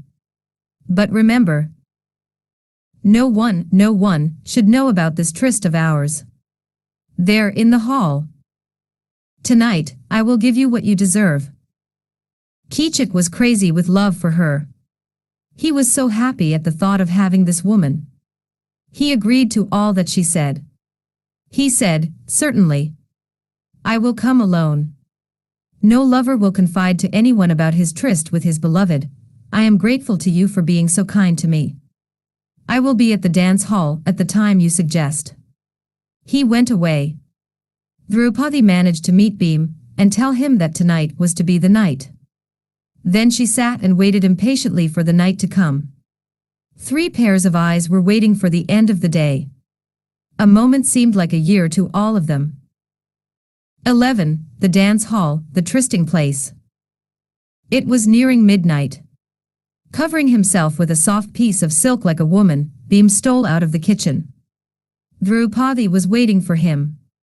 Together they went silently to the dance hall. In the darkness they felt their way to the couch. Bheem lay himself down.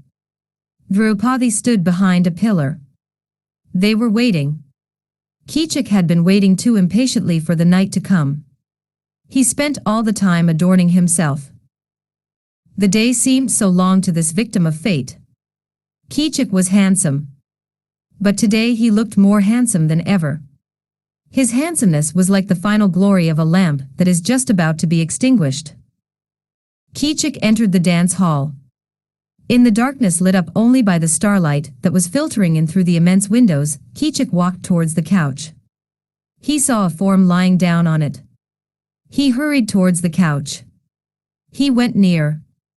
He said, "After all, you have agreed to be mine. I am happy. My dear woman, if you only knew what torture it has been for me to wait for the night to come. I have hated the sun today as I have never hated before. Look at me. All the women whom I saw today say that I am looking extremely handsome. They do not know that it is my joy which has given me this beauty. I am dying for you. Please do not delay any more. Take me in your arms." Kichik went near the couch and took the hand that was stretched out towards him. His was hot with desire. Kichik found his hands grasped firmly. Like a flash of lightning it came to his mind that this was no woman's hand. It was the firm grip of a man's hand. He saw the form rising slowly out of the couch. It was not a woman. Before he could think, he heard Bheem's voice. Bheem said, "So you think you are more handsome today than you were all these days? You must be. Because you are going to meet the woman who has fallen in love with you. She is Death. She has been courting you for this many a day, and you have refused to take her in your arms. She came to me and asked me to help her to get her man. Here I am." Do not think that Sarandri spoke vain and empty words when she said that her Gandharvas are terrible like the thunderbolt of Indra. I am one of her husbands. Come, fight with me and reach the abode of death. Bheem jumped off the couch. He grabbed the perfumed hair of Kichik and pushed him to the ground. The fight was on. Bheem caught Kichik in his mighty arms and tried to strangle him. They wrestled for their lives. Both made animal noises. Each was bent on killing the other. Like two tigers in the forest, they roared at each other. Kichik tripped up Bheem with his knees and felled him to the ground. But Bheem was undaunted. He rose up and resumed the fight. Bheem was stronger than Kichik. His anger and fury doubled his strength. Kichik was not prepared for the sudden attack in the dance hall. He was weak with desire. His knees had become weak because of the shock to his system.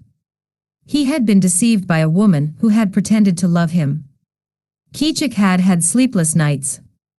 His mind had not been functioning properly for the last few days ever since he saw Sarandri in the palace gardens. Poor Kichik could not fight as well as he would have done if circumstances had been different. Bheem caught up the poor unfortunate Kichik in his arms. He pushed him to the ground. He placed his knees on his chest. With his strong powerful hands, which had the strength of elephants, Bheem caught hold of the neck of Kichik and slowly strangled him. Kichik could not escape this death grip. He was being slowly crushed. Life was slowly expelled out of his body. He gasped for breath. He beat against the powerful frame of Bheem. But Bheem was ruthless. All the anger and fury of Bheem were concentrated in the grip which held Kichik. A few moments of futile struggle and Kichik was dead. Bheem's anger was not yet appeased. Like a beast, he kicked at the dead body of Kichik. He pummeled his body till the arms and legs were crushed out of shape. He pushed them into the body and the handsome head of Kichik too. Kichik was just a lump of flesh. Bheem brought a torch and he showed the body of Kichik to Draupadi. He said, "Look, my queen, I have killed him. Are you happy now?" Draupadi's eyes were wild with joy. She looked like death itself in the form of a woman. Bheem put out the torch and told Draupadi that he would now go back to his apartments. He slipped quietly out of the dance hall. Draupadi was alone there. Her happiness was great. She summoned the guards of the dance hall. She told them, "Look at the fate of this man. He tried to molest me. I warned him about the wrath of my Gandharv husbands. But he heeded me not. Now Kichik has been killed by my husband. Come and look." They brought many torches and entered the hall. What they saw struck terror into their hearts. They rushed out announcing to everyone that the powerful Kichik had been killed brutally by the Gandharv husband of Sarandri. The hall became filled up in a moment. The relatives and the 105 half-brothers of Kichik hurried to the place. The queen and the king came there and shed tears at the sight of Kichik. The funeral rites were begun in the morning. They placed the body of Kichik on the pall and the brothers of Kichik, Upakichakas by name, were about to take the body to the burning ground. They happened to see Draupadi standing there, clinging to a pillar, and watching the proceedings. Their anger against her was terrible. They said, "It is because of this woman that our dear brother is dead. He wanted her. Let him have her. Let us put her also on the funeral pyre and burn her along with our brother. That will please his soul." They approached Virat with the request that he should grant them permission to burn Sarandri along with Kichik.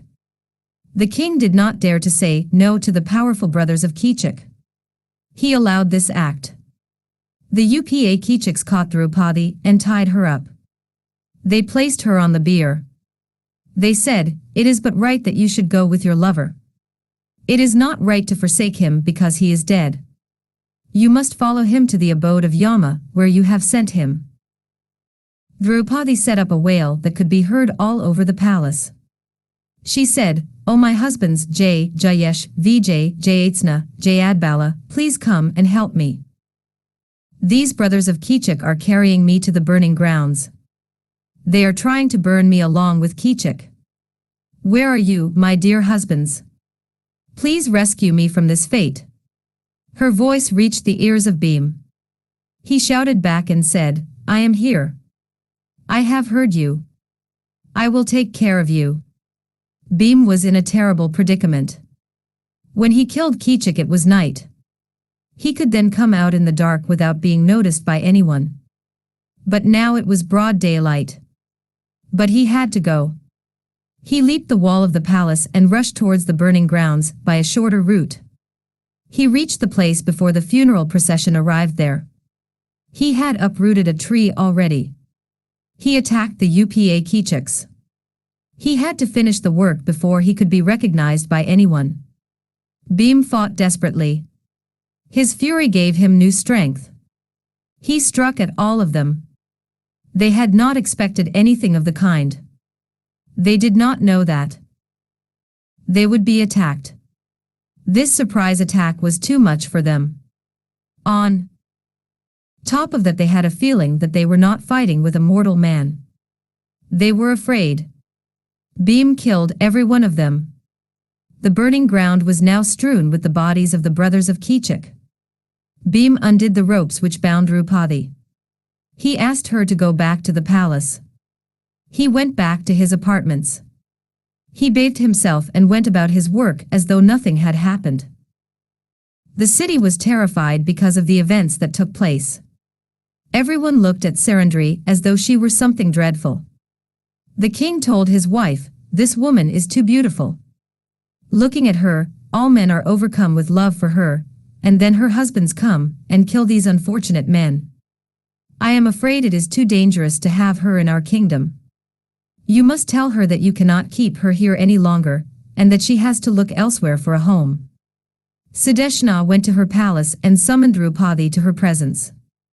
She said, "Sarandri, you can go wherever you please. You are too lovely.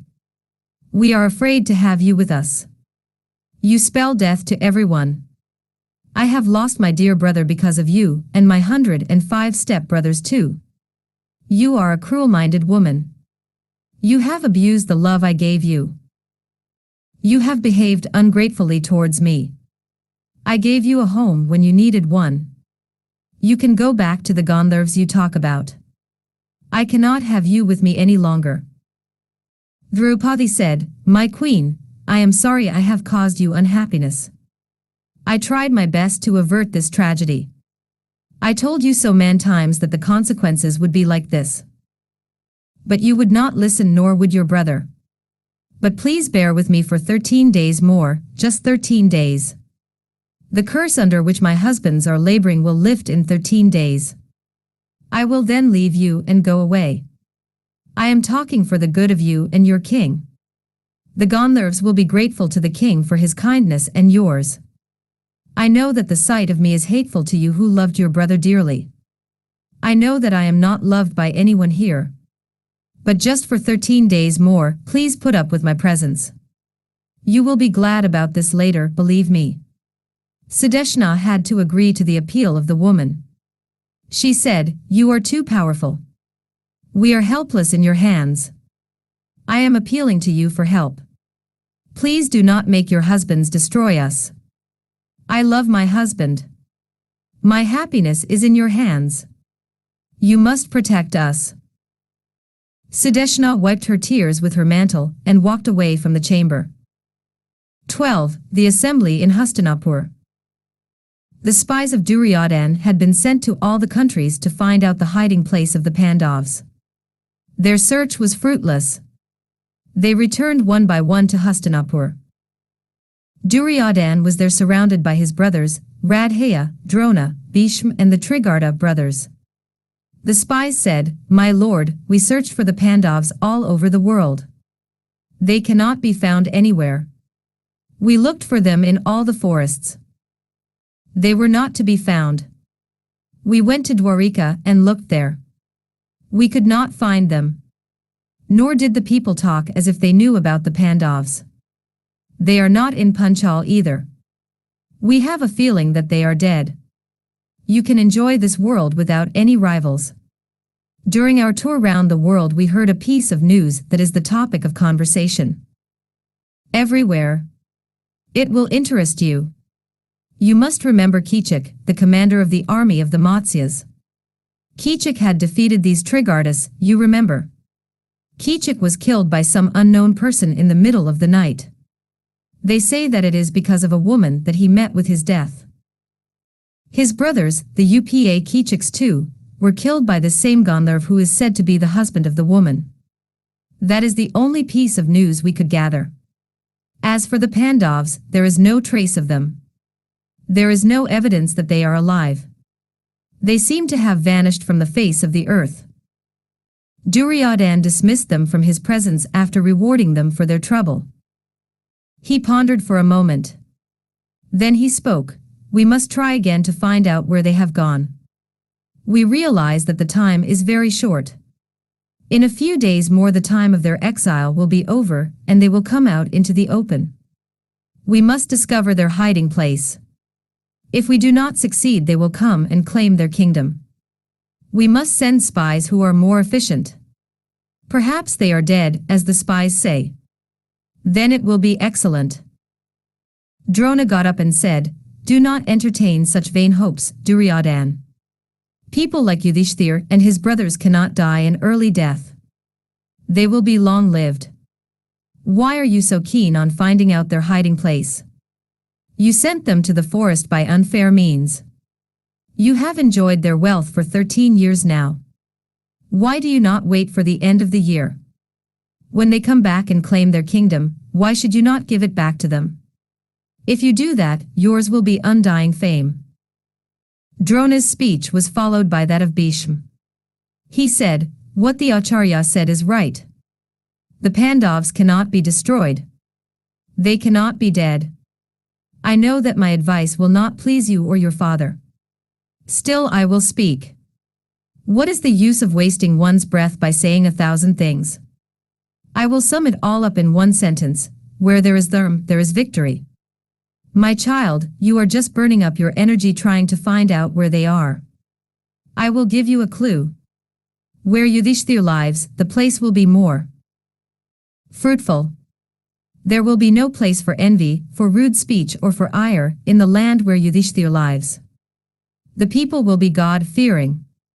They will all be like Yudhishthir. The rains will be regular there. The land will have an excellent harvest, the land where Yudhishthir dwells. The flowers will smell sweeter for his presence. The fruits will be more juicy and more luscious because of the presence of Yudhishthir. The cows will yield sweeter milk where Yudhishthir dwells. There will always be a festive air in the land where Yudhishthir dwells. So, if you want to find out where the Pandavas are hiding, send out your spies to look for a country which has all the glories that I have mentioned. I have just one more word to say." The words I spoke till now were those of a courtier in the presence of his king. But now, as the grandfather of the young king, I will say a few words. Duryodhan, you have ever been dear to me. I have been partial to you even when I knew that you were in the wrong. But now, listen to me. The Pandavas have suffered enough. You are a prince. You have a princely nature. You can be very magnanimous if you wish to. Why should you not decide to return to them their kingdom? You are not a young man any more, nor are they. The days of your lusty youth are gone. Why not let the last few years pass in peace? Age, they say, softens the minds of people. Can you not let this feud end with the end of the 13 years? Why do you destroy yourself? Duryodhan did not like his talk. He frowned and said, "No. Grandfather, it can never be. I cannot give up my hatred for the Pandavas. They are my enemies. I will not return their kingdom to them. I will move heaven and earth to find out where they are hiding, and I will send them again to the forest for another 12 years. Kripa spoke. He said, Duryodhan, you have decided to commit suicide. That is evident to all of us. The time has come when the Pandavas will emerge out of their eclipse. You say that you have decided not to give them back their kingdom. You have decided on war, evidently. In which case, the only thing to do is to collect your army even from now. Find out who your friends are. Find out who will support you in the war that is imminent. The angry Pandavas will be like highly venomed serpents. They will not spare you. You must begin your preparations even from now. Time is short. You must meet the many kings personally and ask them to side with you. You must get promises from each of your friends that he will stand by you in your hour of need. You will need all their help and much more too, if I know the Pandavas. Duryodhan saw the logic of Kripa's arguments. He sat silent for a long time. Suddenly he sat up. He sent for the spies who had come just some time back. He made them recount to him in detail the death of Kichik. They gave him the entire story. Duryodhan dismissed them. After a few moments of thinking he said, yes. It must be that. It is known all over the world that there are, on the face of this earth, 4 people who are greater than Indra himself in strength, in prowess, in bravery, and in the power of physique. They are just 4. I will give you their names. They are Balram, Bheem, Salya and Kichik. There is no 5th. These 4 vie with each other in all these qualities. They are equally matched in everything. We have arrived at the conclusion that the Pandavas are alive since Bheem is alive. We know that Bheem is alive since it stands to reason that Kichik was killed by Bheem. No one else could have killed Kichik. Consider the facts. Just a year back, there comes to the palace of the queen of the Matsyas a strange woman who talks about her 5 Gandharv husbands. Anyone with a particle of sense would have guessed that this woman, this Sarandri, was Draupadi and no one else. Draupadi is indeed a beautiful woman. There is no denying it. We all know Kichik. He never could resist a beautiful woman. He has tried to make love to this serpent in human form. She has instigated Bheem to kill Kichik in the guise of a Gandharv. Nothing else can explain the death of the great Kichik. Who can kill Kichik in personal combat without the use of even weapons? It can only be Bheem. And again, think of the way he has been killed. His arms and legs were pushed into his chest, and his chin too. Can you not recognize the technique of our beloved cousin there? It is typical of Bheem. He is fond of this technique. This midnight meeting in the dance hall, and the secret killing all show that secrecy was the watchword, secrecy was essential. The woman and Bheem were in great fear of being recognized. Hence this dastardly killing of a credulous man in love with a monster. Poor unfortunate Kichik. Duryodhan spoke again. He said, now that I come to think of it, all the descriptions which our dear grandfather gave of the country where Yudhishthir dwells, fit this kingdom of Matsya. I gathered as much from the garrulous spies who spoke about it. We have found out the hiding place of our dear cousins. It is Virat. The Pandavas are living there in disguise. Let us go immediately to the Matsya country and invade it. We will take all their cattle wealth. When the king is in danger, the Pandavas are sure to fight for their friend. We will smoke them out of their holes, where they are hiding like rats. Once they are recognized before the expiry of the 13th year we can send them back to the forest for another 12 years. Our mind is made up. Please make all preparations for attacking Matsya. This is our suggestion. If there is a better proposal, our ears are bent to listen. Suasharma, the king of the Trigardas, who had been conferring with Radheya and Dasashun, now spoke. He said, my lord, I have always had a grievance against this Matsya kingdom. With the help of Kichik, the Kakaya brothers and Salva, the Matsya king has been able to defeat me again and again. Now that Kichik is dead, it will be easy for me to invade the kingdom and capture all the cattle wealth of the king. His kingdom is indeed rich. The king of Virat is now absolutely helpless, since Kichik his commander is dead. I want to join you in your expedition against the Matsya kingdom.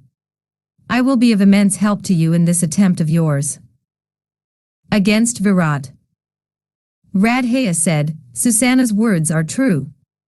If I may make a suggestion, let us divide our combined army into two, and invade the enemy's country from two different directions. We can then be sure of victory. Duryodhan listened to the words of both of them. He said, Dasashun, collect our army. There is very little time. Let our revered grandfather, Kripa, Drona, and Ashvathama lead our army. Radheya and myself, with Shakuni, will of course be there, and you too with our other brothers. Let Susharma with his army go there tomorrow and attack them. Let him take away all their cattle. His attack will be on the southern side of Virat. The king, of course, will defend his cattle. The Pandavas will come to his aid. We, the Kauravas, will reach the outskirts of the city. On the day next to the Trigarda attack, we will go and collect the cattle from the northern side of the city.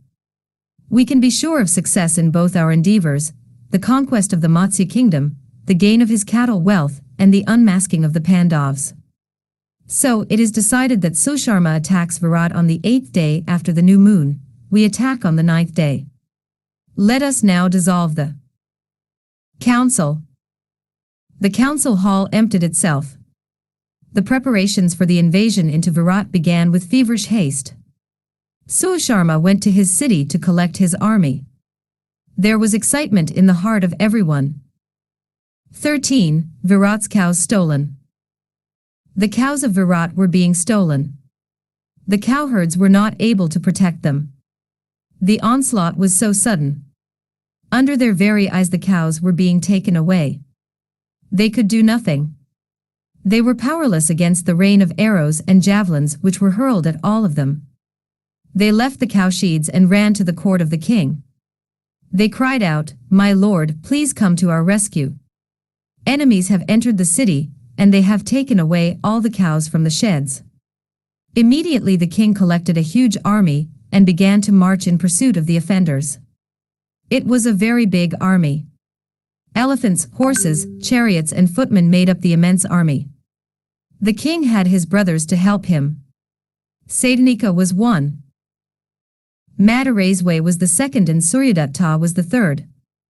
The eldest son of Virat, by name Virzanka, prepared himself to help his father. Dressed in magnificent coats of mail, they all set out to fight with the enemy. When the horses were being brought for the king's chariot, Yudhishthir came to the king and said, Among my several accomplishments, fighting is one. I know how to fight in a chariot, or on horseback. This cook of yours, this Valala, is a very great fighter. Also these two men who are here to guard your horses and your cows. If you will allow it, we will prepare ourselves to fight with your enemy and help you. The king was glad to have the help of these men. He called Sadanika and said, Get chariots and weapons for these 4 men. Kunk says that they are good fighters. Please hurry up and equip them for the fight. They were all ready. Yudhishthir felt that he was doing the right thing. It was but right that they should repay the kindness of the king, who had given them a home for the last so many months. He also knew that the king would need their help since the enemy was Susharma, the Trigarda. His fame was great. Yudhishthir had heard about him from Arjun.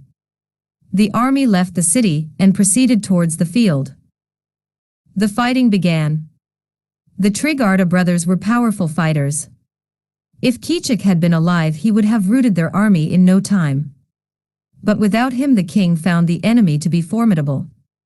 The field was already strewn with the bodies of the dead soldiers. It was fortunate that the 4 Pandavas had offered to help Virat. They fought like forest fires. Wherever they went, destruction followed in their wake. It was a surprise to Susharma that Virat was offering so much resistance to his onslaught. He was amazed at the excellent way in which the Matsya army was fighting. Yudhishthir had taken charge of the entire army.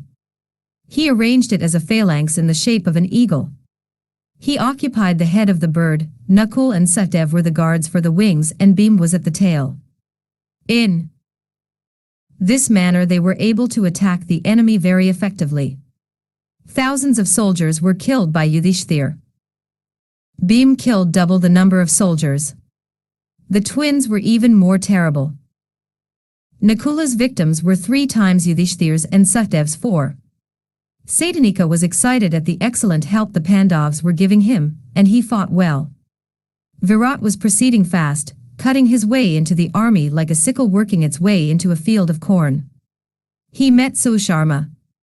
A duel was fought between these two. The battlefield was covered by the dust rising from the ground. The dust almost hid the sun. The entire field became dark because of it. In the sudden darkness that fell on the field, Susharma, the Trigarta, took the Matsya king captive. Virat's bow was broken into 2. He was helpless. When he was thus rendered helpless, Virat was carried bodily out of his chariot and away to the chariot of Susharma. The darkness lifted. The soldiers saw their king captured. There was panic in the ranks. All of them began to run away from the field of battle. Yudhishthir saw what had happened. He told Bheem, "The king has been captured by Susharma. He thinks that the king is helpless. I want you to go to Virat's rescue." Bheem said, "Surely that fool does not imagine that the king is helpless. Of course I will go and rescue the king." Bheem saw a tree nearby and tried to uproot it. Yudhishthir smiled and said, "Please, Bheem, do not do that. We are not supposed to be recognized. If you use your technique, I am sure Susharma will know who you are. Please fight like others do and do your task. Leave that tree alone." Bheem laughed loudly and said, "You are right, my lord. I will go now." Bheem and his brothers Nakul and Sahdev ascended their chariots and proceeded fast in the wake of Susharma. Yudhishthir followed them. The 4 of them challenged the Trigarta. Seeing the 4 warriors, Virat fought with new vigor.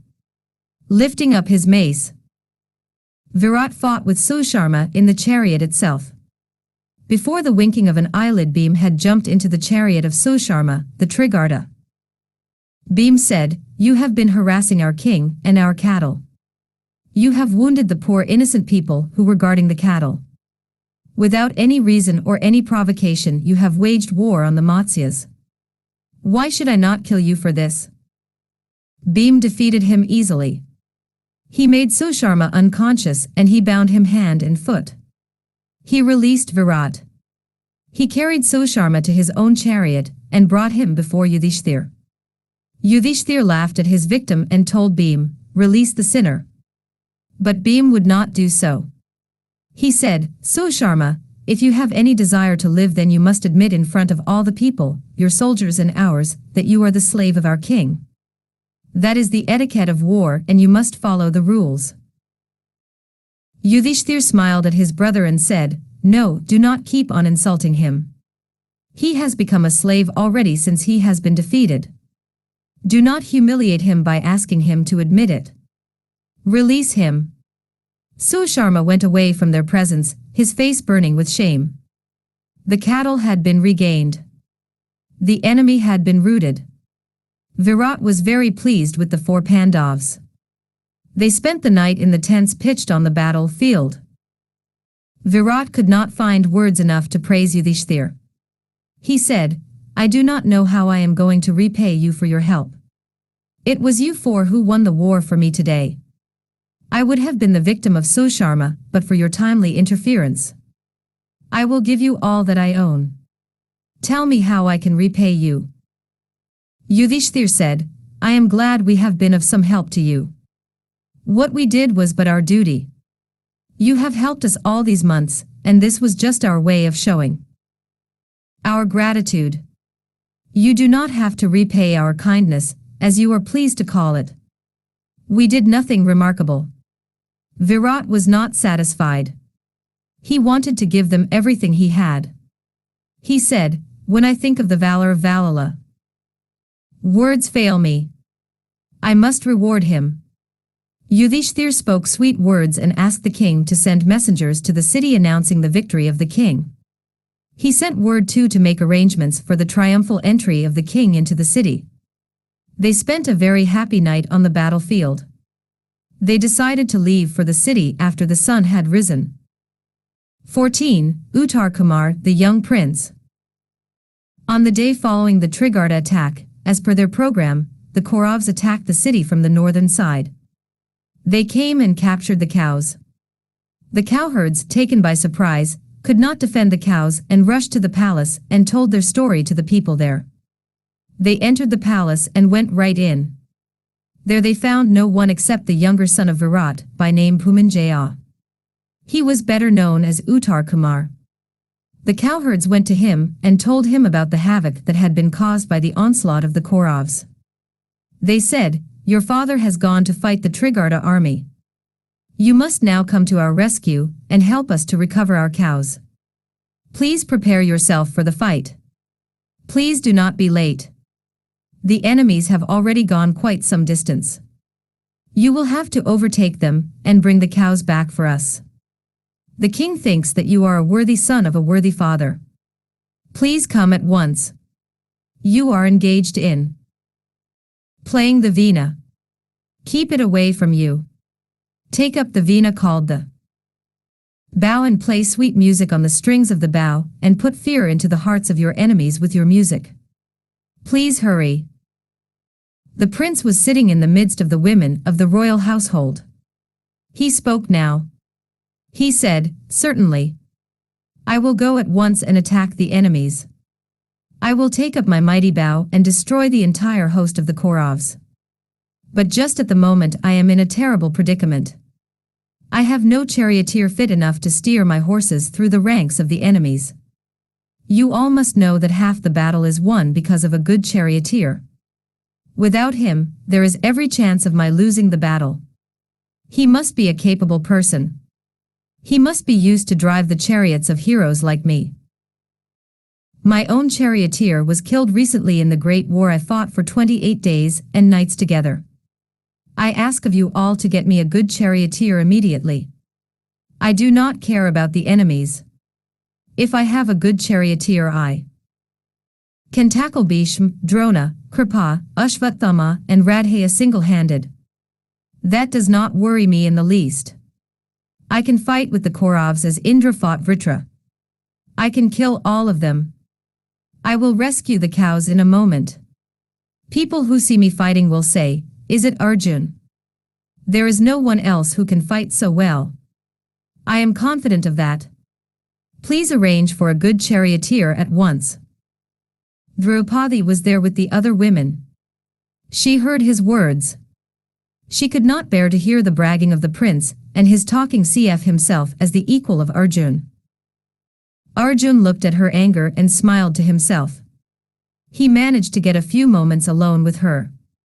He said, "I saw your anger and I thank you for it, my sweet queen.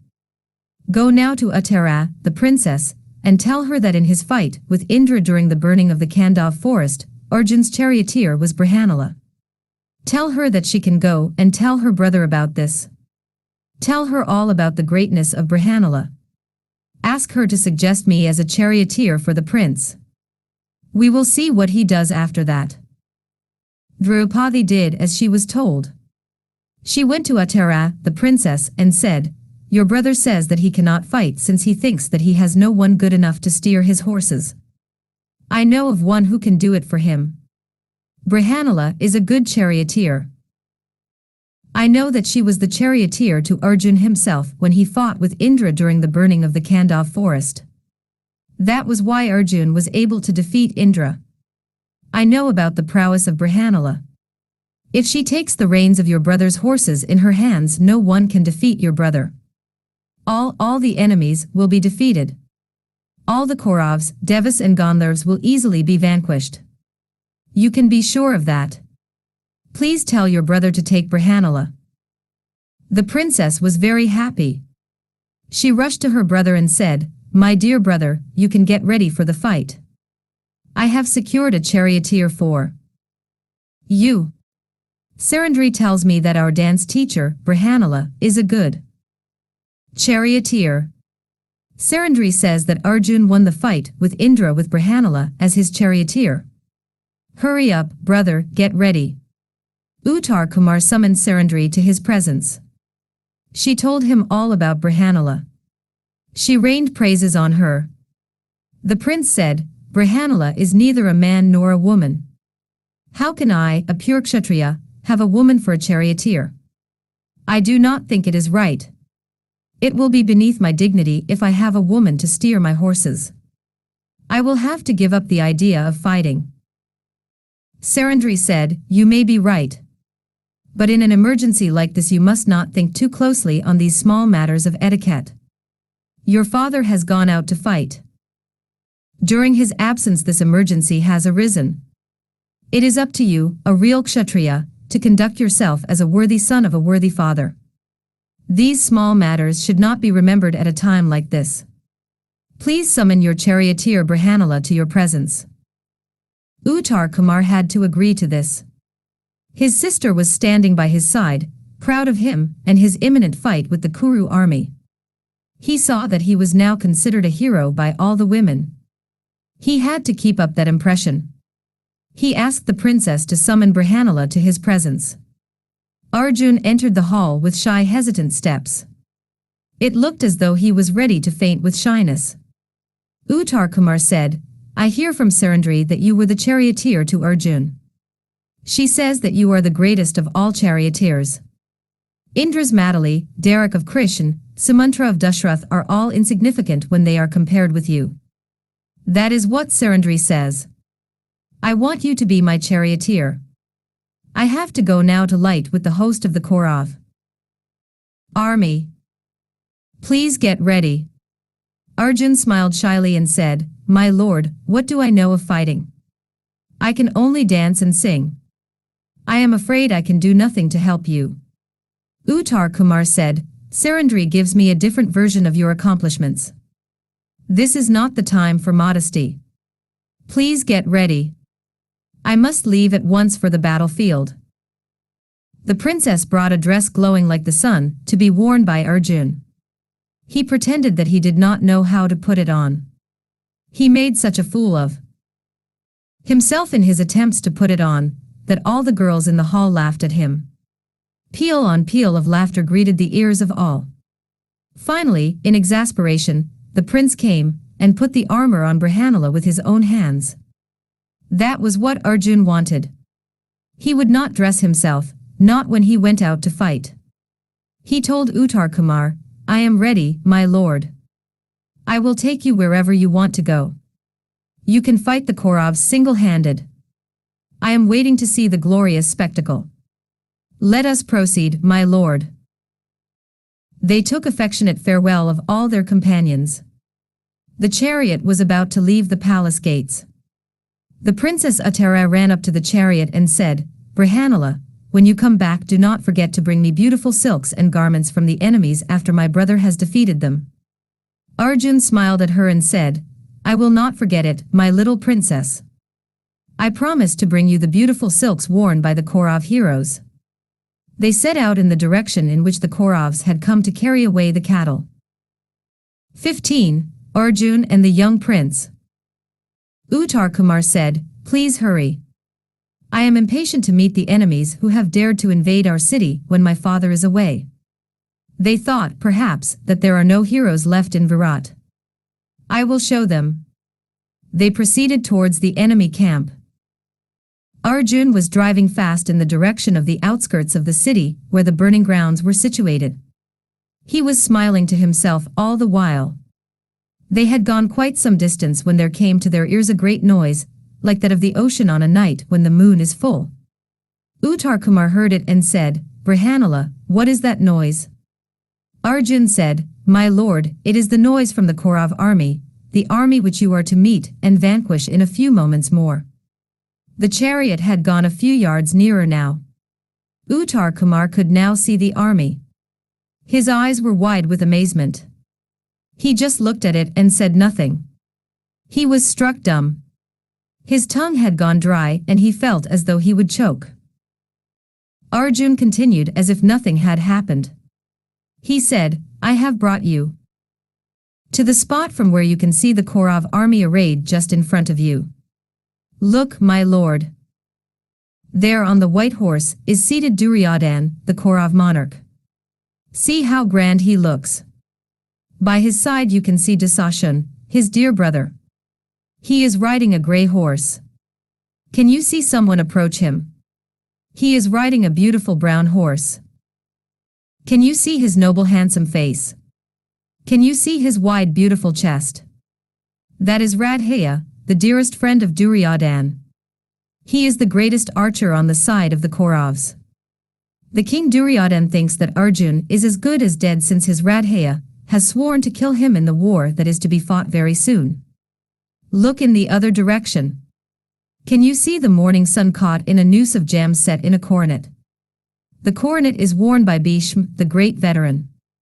He is the uncrowned king of all this Kuru land. He renounced his claim to the throne. If it had not been for that, the history of the house of Kurus would have been quite different. By his side stands Drona, the preceptor of the Kauravs and the Pandavas. Near him stands Ashvatthama, his son.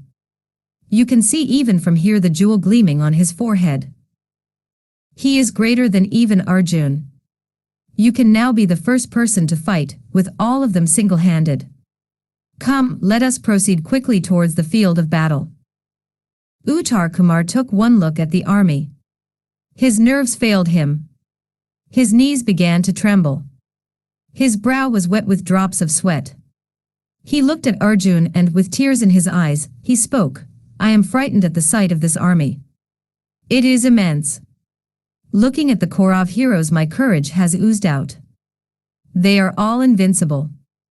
I can see that. How can I, single-handed, fight these great people?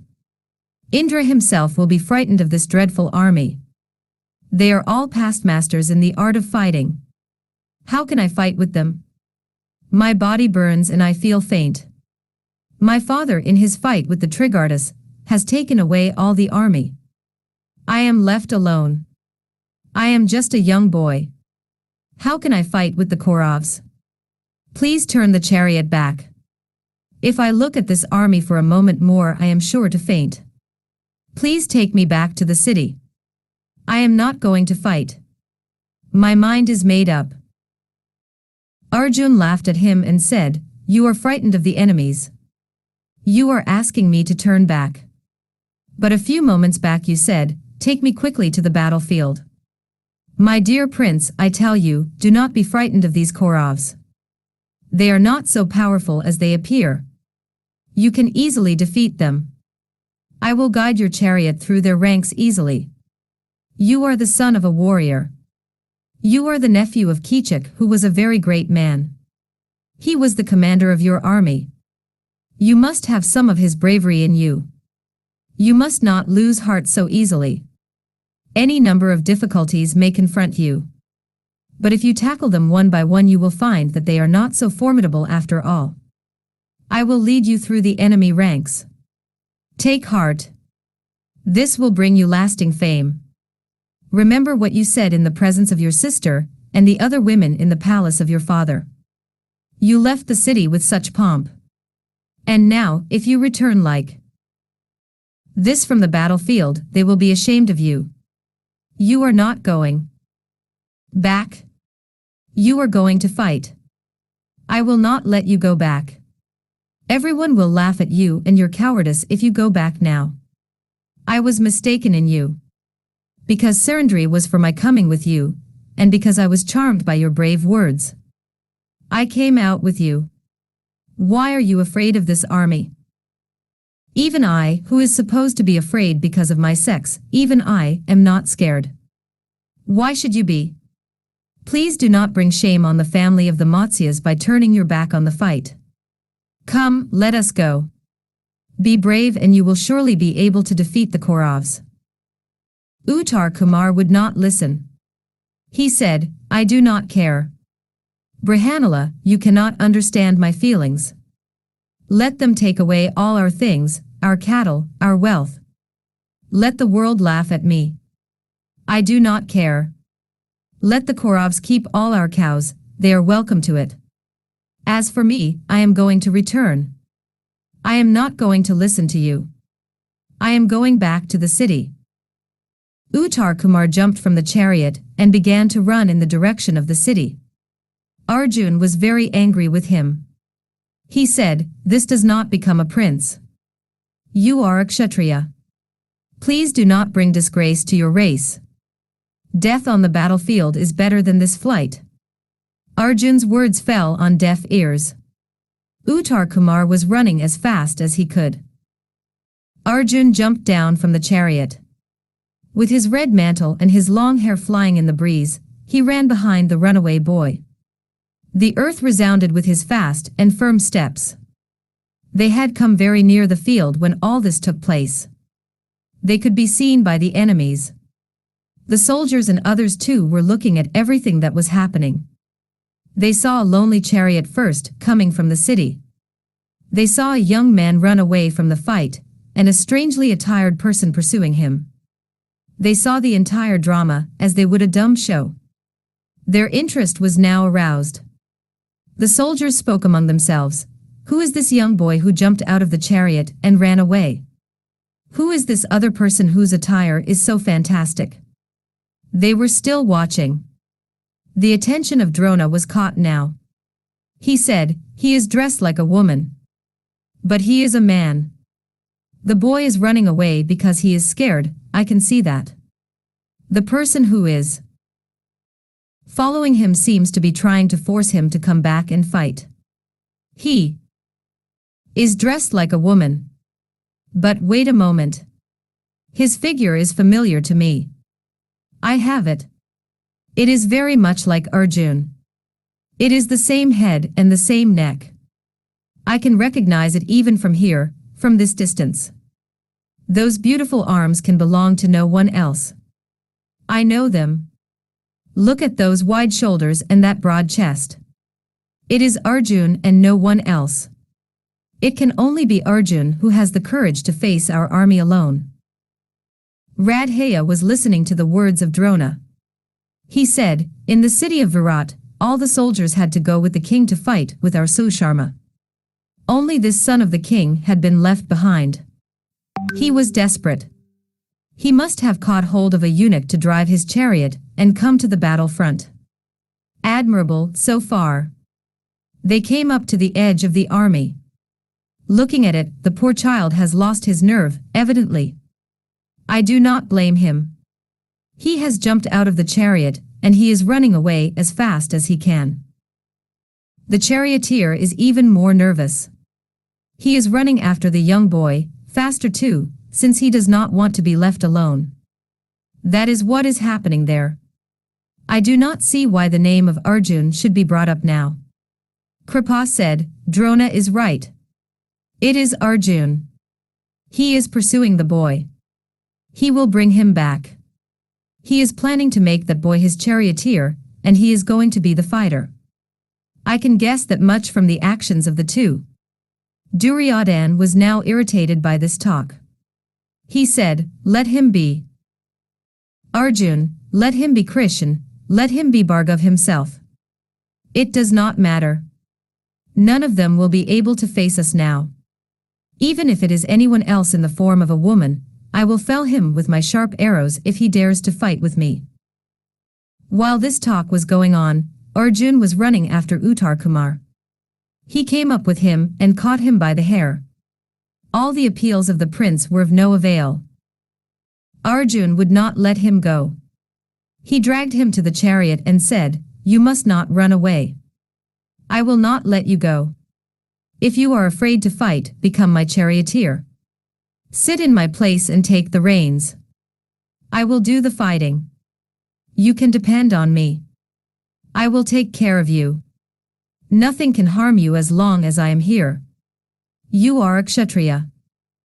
Remember that. You must not run away from the battlefield." Arjun made the young prince get rid of his fear to some extent. He made him take up the reins and himself sat inside the chariot. Arjun wanted his Gandiv and his quivers. He made Uttar Kumar turn the chariot in the direction of the Sami tree, where they had placed their weapons. Evil omens were seen in the Kaurav army, omens which spelt defeat for them. Drona spoke to Bhishma, "My lord, I am sure it is Arjun there in the chariot." He spoke these words in code. He regretted his impulsive declaration that it was Arjun. He did not want Arjun to be recognized by the others. He did not want the discovery to be premature. He therefore spoke to Bhishma in code. In the same code Bhishma replied, "I see what you mean. I can assure you, you need not be worried. The time limit which we were talking about in the court the other day has been passed. You need not be nervous any more. The Pandavas are safe. I knew it even then in the court when we were discussing it. I did not want to volunteer the information.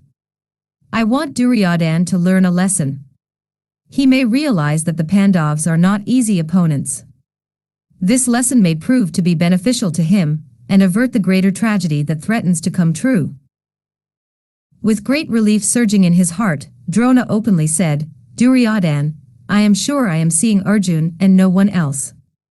He has disguised himself, but I can recognize him. It is Arjun, the archer who has no equal in this wide world. I have seen my Arjun after 13 years. Tears blinded the old man as he looked at his beloved pupil. He kept on talking about Arjun and his prowess. He roused the anger of Radheya. Radheya said, "You are always praising Arjun and singing about his glory. Arjun is not 1/16 as wonderful as our king or myself." Duryodhan said, "If this is Arjun, our purpose is served. We can send the Pandavas back to the forest for a further period of 12 years. If this is a god in the form of a eunuch, I will fell him with my arrows." Bhishma, Drona, Kripa and Ashvathama appreciated these brave and fearless words of the king. 16. The Sami Tree. Arjun, in the meantime, had reached the Sami tree. He saw that the poor prince was too delicate and nervous to fight. He looked kindly at him and said, "I want you to get up this tree. On the tree is placed a mighty bough called the Gandiv. The bough which I have now is not powerful enough. These weapons you have brought are too delicate for the fight, which I have ahead of me. You must, therefore, get up on this tree, and get for me the weapons of the great Pandavas which have been kept there. Make haste. Get up on the tree." The prince looked up at the tree and said, "I can see nothing but a corpse hanging from the topmost branch. You know that I am a Kshatriya. How can I touch a corpse? Brihanala, please do not make me do these things. I must not touch a corpse. It is not good for me." Arjun laughed at him and said, "I know that you are a Kshatriya. You belong to a great house. I will not insult your birth. Do not be afraid. It is not a corpse. The weapons of the Pandavas are placed inside that bundle that looks like a corpse. I know it. Please bring it down from the tree." Uttar Kumar got up on the tree and cut the rope which was holding the bundle to the branch of the tree. He came down. As directed by Arjun, he unwrapped the bundle. Amazement spread over his features. He saw the weapons of the Pandavas. He thought that 1,000 rainbows were there before his eyes, so wonderful was the glow that was coming from them. Uttar Kumar looked at Arjun. He saw tears were flowing from his eyes. He could not share the feelings which choked Arjun. Looking at the wonderful weapons, Uttar Kumar was overcome with a terrible fear and trembling. He was afraid even to look at them. Finally he plucked up enough courage to look at Arjun and talk to him. He said, "Brihanala, is this a bow or is it a live serpent? These arrows glow like the sun and fire. I have never seen weapons like these before. They are beautiful. Will you tell me who owns these? Please enlighten me." Arjun had now composed himself. He said, "The bow which you first touched belongs to Arjun. It is famed the world over by the name Gandiv. It is the only bow of its kind in the world. It brings lasting fame to the person who possesses it. It first belonged to Brahma for 1,000 years. It was then with Indra for 5,000 years. The moon had it with him afterwards for a long time. After that Varun, the lord of the oceans, had it with him. Agni, the god of fire, got it from Varun and gave it to Arjun when he burnt the Kandav forest. It has been with Arjun all these years. This other bow decorated with gold and blue stones belongs to Bheem. This is the bow which conquered all his enemies during the great Rajsuya. This other bow, which is red because of the glow of gold and the many rubies set in it, belongs to Nakul, the son of Mahadri. This bow, set with emeralds and gold, belongs to Sahdev. This graceful bow with the little golden bells tinkling in the breeze, this bow belongs to Yudhishthir, the eldest Pandav. Look at these arrows. They belong to the Pandavas. You can see that they all bear monograms. This is the quiver of Arjun, and this is the other one given to him along with the Gandiv. They are never empty. These are all the weapons of the Pandavas. They were left here by them when they went out on their 13th year of exile, the year of hiding. Uttar Kumar looked at the weapons for a long time with wide open eyes. He was silent for a long time. Then he said, leaving their dear weapons, where have the Pandavas gone? We heard that they left the Kamyaka and Dwaitavan after having spent 12 years there. They have not been seen anywhere since then. They have not been heard of after that. Where are they? Can you tell me where they are now? Arjun smiled a sweet smile and said, listen to me, Uttar Kumar. The Pandavas are all in Virat. He smiled again at the look of sheer amazement that spread over the face of Uttar Kumar. He said, I am Arjun. Kunk, the companion of your father, is Yudhishthir. Your cook Valala is Bheem. Damagranthai, who is in charge of your horses, is Nakul, and your cowherd Tuntripal is Sahdev. Sarandri, who was the cause of Kichik's death, is Draupadi. Uttar Kumar took some time to digest this piece of news. He said, tell me your 10 names and tell me why you got those names. Arjun said, my 10 names are Arjun, Falguna, Jishnu, Kiriti, Swatavahana, Pibhatsu, Vijay, Parth, Savyasachi and Dhananjay. I was called Dhananjay when I conquered all the kings during the Rajsuya and collected wealth from all of them. I always fight to a finish and I never return without winning, and so I am called Vijay. My horses which were given to me by Agni are white, and so I am called Swatavahana. My father Indra gave me a beautiful crown when I was with him. That is why I am called Kiriti. I have never fought by unfair means in any battle. They therefore call me Bhibhatsu. I never frighten my enemies by meanness. I can use both my hands when I send the arrows. That is why I am called Savyasachi. My complexion is unique like the tree Arjun. My name is also stainless. Hence I am called Arjun. I was born on the slopes of the Himavan in a place called Satasringa, on a day when the star Uttara Falguna was in the ascent.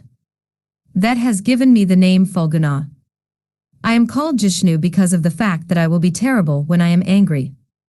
I have taken an oath that I will destroy the person who hurts my brother Yudhishthir and spills his blood on the earth. He will be destroyed and his kinsmen too. I cannot be vanquished by anyone. My mother is called Parita. As her son, I am Parth. You have heard my names. I am here to fight for you and to rescue your cows. Come and see me fight. You need have no fear of the Kauravas when I have taken up your cause. The young prince was almost faint with the fear in his heart. He thought of the many indignities the Pandavas had suffered in Virat. He felt terribly sorry and ashamed of himself and his father. He fell at the feet of Arjun and said, I am announcing myself. I am Bhuminjaya, or Uttar Kumar. I am the son of the king of Virat. I am fortunate to be the first person to meet the great Arjun after the Ajnatvas of the Pandavas. I am sorry about the fact that you heroes had to do menial service in our city. We must have offended you in 1,000 ways. On behalf of my father and all the people of the court, I ask you to pardon us for all the insults which must have been showered on you all. You are noble. You must be kind to us and protect us. Please be good to us." His tears ran incessantly. Arjun raised him up from the ground.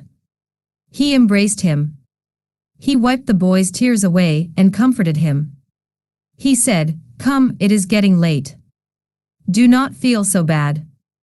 We have been very happy in Virat. We are not in the least angry with you or your father. But there is now no time for talk. Let us hurry towards the enemy army. Be my charioteer, Uttar Kumar. I will fight with them.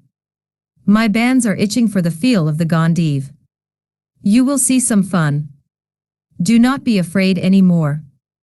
Uttar Kumar smiled bravely and said, "From today, I will never be frightened any more.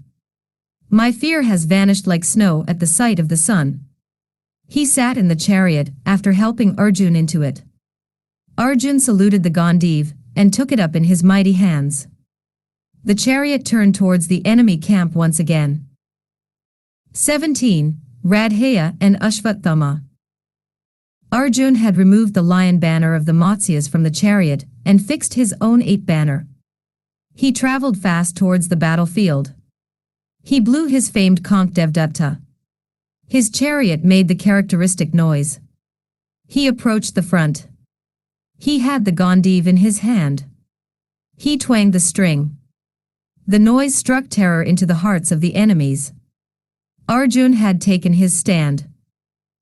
Drona was thrilled to hear the noise of the Gandiv and the tone of Devdutta. He looked extremely happy. He said, "Here comes Arjun. We will have to return the cows and return to Hastinapur. I know that Arjun will not be here long without destroying our entire army. Let us all go back. It is no use fighting." Duryodhan came to the presence of the Acharya. He said, "My lord, please do not talk like this. You are just discouraging the troops. You know the purpose of this expedition. We decided on it even in Hastinapur. The capture of the cows was just a pretext. The real and serious purpose was to bring the Pandavas into the open. I said, if the Pandavas appear in front of us before the 13th year has expired, we can send them back to the forest for a further period of 12 years. Arjun has appeared now. Perhaps he is too hasty in revealing himself. Perhaps he thinks that his days of hiding are over. It is up to our revered grandfather to tell us clearly whether the 13th year has come to an end. Arjun has come out into the open to protect the cows of Virat. We had decided that Susharma should attack Virat on the southern side on the 8th day after the new moon, and that we should begin our attack on the 9th day. So far, everything has worked out according to our plan. We do not know what has been done by Susharma. Either he has captured the cows and gone away, or he has been defeated by Virat. If it is the latter, we are officially here to help him since he is our dear friend. If he has been defeated and the Matsya king is coming here to fight with us, we must fight. Supposing that Susharma has defeated Virat, and that Arjun has come to fight on his behalf, even then we have to fight. What do I see now? Great warriors like Bheem, Drona and Kripa just sitting in their chariots, all because Arjun has come into the picture. What if he comes? Can he put so much fear into your hearts? Who is here prepared to go back to the city of Hastinapur without fighting even if Indra or Yama comes to fight with us? If you, our preceptor, put fear into the hearts of these ordinary soldiers, what can I do? Should you not arrange the army and do what is needful? Please do not praise that Arjun any longer. Please do something that will bring order to the ranks. They are all upset. You are saying the wrong things at the wrong time. You must stop this praise of Arjun and think of us." Radheya came up and said, "It looks as though the entire army is nervous, thanks to the words of our Acharya. No one seems to be keen on fighting. But it matters nothing to me. Let it be Bhargav himself or Indra. Let it be Arjun with Krishn. I am not worried. I will fight with them all single-handed. Let everyone watch me shoot my keen arrows at him. My arrows will fly like serpents. They will leave my bow like a continuous flow of oil. They will kill my enemy. I will make his banner fall to the ground like a tree uprooted by the gale. For 13 years now, I have been longing for this encounter with Arjun. I am so happy that my dream is to come true. My arrows will fly so fast and so steadily that the string of my bow will be making continuous music like the drowsy murmur of summer bees. I will cover the body of Arjun with 1,000 arrows. His bleeding form will look like a mountain covered by red flowers. I will capture Arjun from his chariot like the sacred Garuda capturing the snake. I will please my lord and friend Duryodhan by removing an arrow from his heart, the arrow which has been hurting him for the last so many years. I am sure of it. As for you, who seem to be scared of Arjun, you can all go away from here or stand on the battlefield and watch me fight with my enemy. Kripa said, Radheya, you are always thinking of war and killing. One should fight only when it is absolutely necessary. When the general good can be effected without fighting, then fighting should be avoided. You do not like to admit that your opponent is greater than you. Arjun can fight with anyone single-handed. But you cannot. He allowed the Kandav forest to be burnt, and he defeated Indra who tried to defend the forest. He did it single-handed. Recently, he was the one to rescue Duryodhan from the Gandharvas with just his brothers to assist him. He did not take an army with him. If I remember right, among those who went there with an army, one great hero ran away from the fight jumping off his chariot. I do not have to relate all the achievements of Arjun. You know them all only too well. You have heard about the killing of the Kalakayas and the Naivadukovachs. It was all done single-handed. It is no use talking about the greatness of your enemy to you. Still I have to talk since I do not want you to make a fool of yourself. You are trying to remove the poison fangs from the mouth of a serpent by putting your right hand into its mouth. Arjun is like a lion which has just come out of its captivity. Nothing can equal his fury. He will be like a spark of fire dropped on a pile of cotton. You and I and all of us will be burnt up in no time if this fight is allowed to begin. If, however, you are bent on fighting, do not try to tackle that forest fire single-handed. Let us arrange our troops properly. All of us will have to meet him as a single unit. The 6 of us, Drona, Duryodhan, Bheem, your good self, Ashvathama and myself must meet him combining our efforts.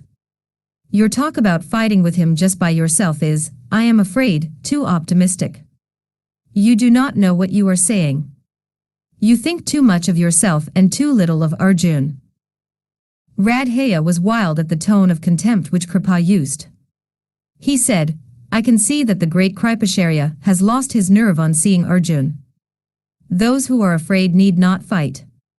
I can, alone, repay the debt I owe to my friend Duryodhan by killing Arjun.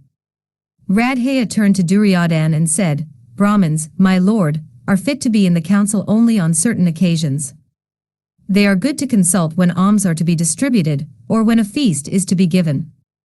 They should not be consulted when a war is to be fought. Let this great Acharya Kripa go home. He is afraid of Arjun.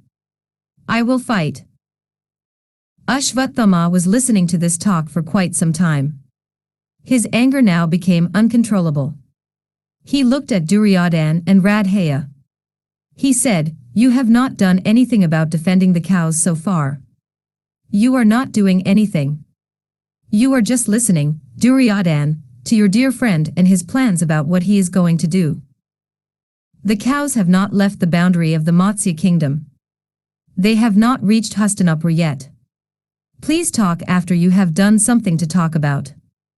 Radheya, listen to me. Brahmins are all righteous. They do not brag. Wise men do not brag. As for you, you are just a pompous braggart. You cannot do anything. Those who act do not talk about it. Look at the fire. It cooks food for the entire world. Does it talk about it? Look on the sun. He does more work in one moment than all the other gods put together. Does he make a song about it? Does he say, "Look at me. I am doing so much work. Come and be amazed. Look on this mighty earth.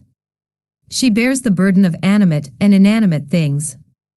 She has been patient for thousands of years. Does she talk about it and say, 'Look on me and admire my patience. I am doing so much. Am I not wonderful?' She does not. All of them do their work silently without talking about it. But you seem to be of a different caliber. You can only talk." Ashvatthama turned to Duryodhan and said, "Brahmins do not win kingdoms by playing dice. Real heroes do not cheat at games and then talk as though they have won a kingdom in a battle. You are a great king indeed, Duryodhan. But you are worse than a Vaishya. A Vaishya is good at selling and cheating. You call yourself a Kshatriya. Which Kshatriya has won his kingdom by cheating his opponent, cheating him in a game of dice, of all things? You are worse than a Vaishya. He cheats because it is his profession. But you have adopted a profession which is far inferior to your class, and you glory in your dishonesty. Is it so wonderful after all to enjoy a kingdom won by cheating? Did you win the beautiful city of Indraprastha by fighting for it? Did you make Yudhishthir and his powerful brothers your slaves by taking them captives in war? Did you win the fiery Draupadi as your slave in a fight with the Pandavas? No. The great Kaurav Duryodhan won them all in a game of dice. Even that game, you did not play yourself. You had to have the help of that crooked uncle of yours for that. You felled at one stroke that sandalwood tree called Yudhishthir. Do you remember what Vidur said? The wise man said, "The creatures of the earth inherit, to a certain extent, the patience and forgiving nature of Mother Earth. Even insects and ants forgive, if they have to. But you have transgressed the rules of conduct so far in the case of the Pandavas that their minds will not be for forgiveness. You went too far when you insulted their queen Draupadi. Their anger is terrible. This Arjun has now appeared as your nemesis. He has come to avenge their wrongs. Please do not insult my father and my uncle by calling them cowards. They can face Indra and the entire host of the heavens. They are not afraid, as your dear friend seems to suggest. They can recognize greatness wherever they see it. They admire Arjun because he deserves their admiration. They talk disparagingly of Radheya since they know that he is nothing in front of Arjun. I will say it. 2. Who can equal the greatness of Arjun? He is the greatest of all heroes. Because of his skill and his noble nature and his chivalry, he is dear to the heart of my father. I do not see anything wrong in giving praise ungrudgingly where it is due. Your dear Radheya has always been jealous of Arjun. As for you, you have ruined all your noble qualities because of this one fault in you, this envy for the 5 Pandavas. Let anyone fight. I have decided not to fight. If Virat comes to fight, then I will help you. But I will not assist this Radheya in his fight against Arjun. Arjun is as dear to me as he is to my father. Ashvatthama threw down his bow and arrows and sat down silent in his car. 18. Duryodhan's heartbreak. Bhishma intervened. He said, "What Drona says is true. I think Kripa's words are also right." The great Ashvatthama spoke only the truth when he explained the feelings which prompted the Brahmins to speak those words. They should not be insulted, as they have been by Radheya. Duryodhan, consider the circumstances. You do not think of them at all. In your love for your friend, you allow this to happen. You must not allow this dissension to take place. There must not be any dissension in the army. You must pacify these great men. You must not allow our heroes to fight among themselves. Bhishma looked at Ashvatthama and said, "You must not be offended by the words of Radheya. He spoke those words since he wanted the troops to be encouraged. The time is not right for you to show your anger. You must forgive their rash talk. You 3 must forgive these youngsters. They thought that the words of your father and your uncle, spoken in admiration of Arjun, may ruin the morale of the army.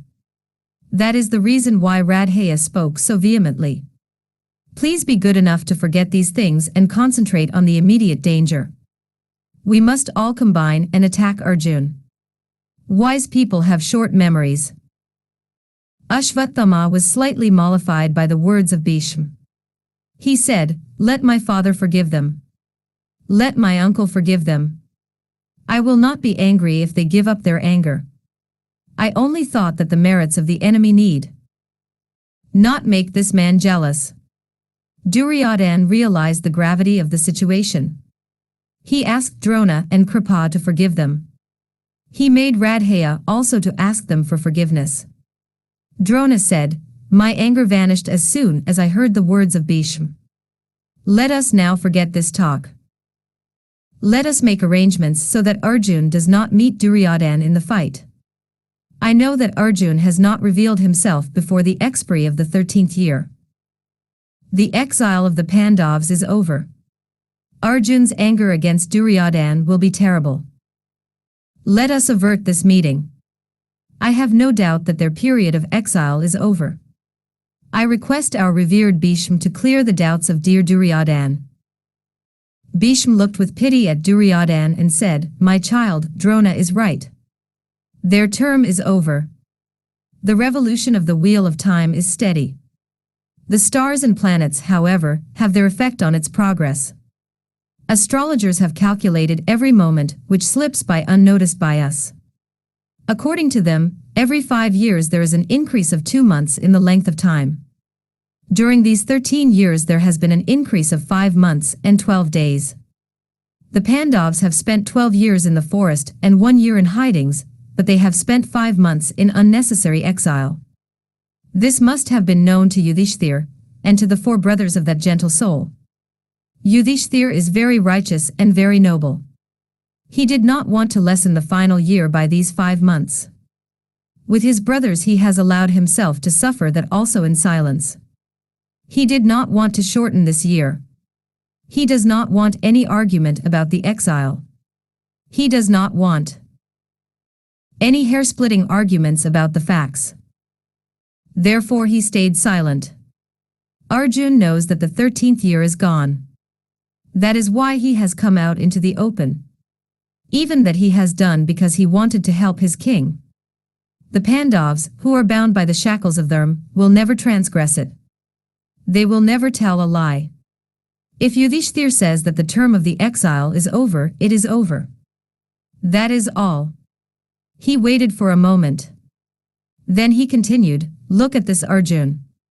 He cannot be conquered. If he and his brothers decide to fight, with us we have no chance of defeating them. I am very fond of you. I do not want to see you destroyed. This is your only chance. Why do you still think of them as your enemies? Return their kingdom to the Pandavas. Make peace with them. You will be happy. All the world will be spared from slaughter. Take my advice. Summon the Pandavas to your presence and return their kingdom to them." Duryodhan's face was pale with disappointment. All his dreams of sending them back to the forest were gone forever. His eyes became red with anger. He said, "I will not return their kingdom to the Pandavas. Let us now talk about war and nothing else. I am going to fight, now and later too. Please make all arrangements for the war now." Drona said, "Please take my advice. Let us divide the army into 4 parts. Duryodhan, you take 1/4 of the army with you. You must proceed towards Hastinapur." He looked at the others and said, "The king must be guarded at all costs. We must not allow an encounter between Duryodhan and Arjun. Let another 1/4 of the army take the cattle and proceed towards Hastinapur. The other half of the army will remain here and fight with Arjun. Bhishma, Kripa, Ashvatthama, Radheya and myself will fight with Arjun. Even if Indra himself comes to his aid, we will not care. But now the noise of Arjun's chariot can be heard. He is coming fast. Let us hurry and dispatch the king to the capital. Bhishma took entire charge of the situation. He made the army arrange itself properly. He said, let Drona be in the middle of the phalanx. Let Ashvathama stand to his left and guard the left wing. Let Kripa guard the right wing. Radheya will be at the front, the van of the army. I will be at the back, defending the rear of the army. 5 of us can manage to defy him, I think. They were ready. The chariot of Arjun came fast in their direction. Arjun looked at the army arrayed in the form of a crescent. It was called Vajravaya. It meant that it was as hard as a diamond to penetrate. Arjun smiled to himself. He said, this must be the arrangement of my grandfather.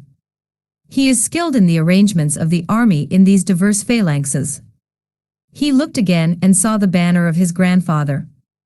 It was the golden palm tree, the sight of which would always strike terror into the hearts of his enemies. 19. The routing of the Kaurav army. Out of the air there flew 2 arrows which fell at the feet of Drona. Bhishma and Kripa too were greeted by 2 arrows each falling at their feet. 2 more arrows came. They brushed past the ears of Drona. Bhishma and Kripa too heard arrows whispering past their ears. They were pleased with this. It was a very beautiful gesture on the part of Arjun. The first 2 were his salutation. He had met them after 13 years. He was announcing himself. The next 2 were sent asking them for permission to fight with them. The fight began. Arjun advanced with the speed of wind. He looked at his opponents. He told Uttar Kumar, I can see that this phalanx is arranged like this to bar my way. I can see the Kuru veterans here, and I can see Radheya. But I cannot find Duryodhan. There a portion is proceeding towards Hastinapur. I can see their plan. They do not want me to meet Duryodhan. He is going away with the cows and a portion of the army too. Come, let us pursue him. We must first release the cows. Uttar Kumar steered the chariot in the direction which Arjun indicated. They went along the western wing. Arjun fought as he went along. Several of the brothers of Duryodhan opposed him. But they could not stop him. He was set on pursuing the banner of Duryodhan, the serpent embroidered on a cloth of gold. Arjun said, I am not keen on fighting with anyone else. I want to rescue the cows, and I want to meet this man who has caused us untold harm. I want to meet this man, this proud haughty monarch who has caused our queen so much pain. I want to kill all those who laughed at us then.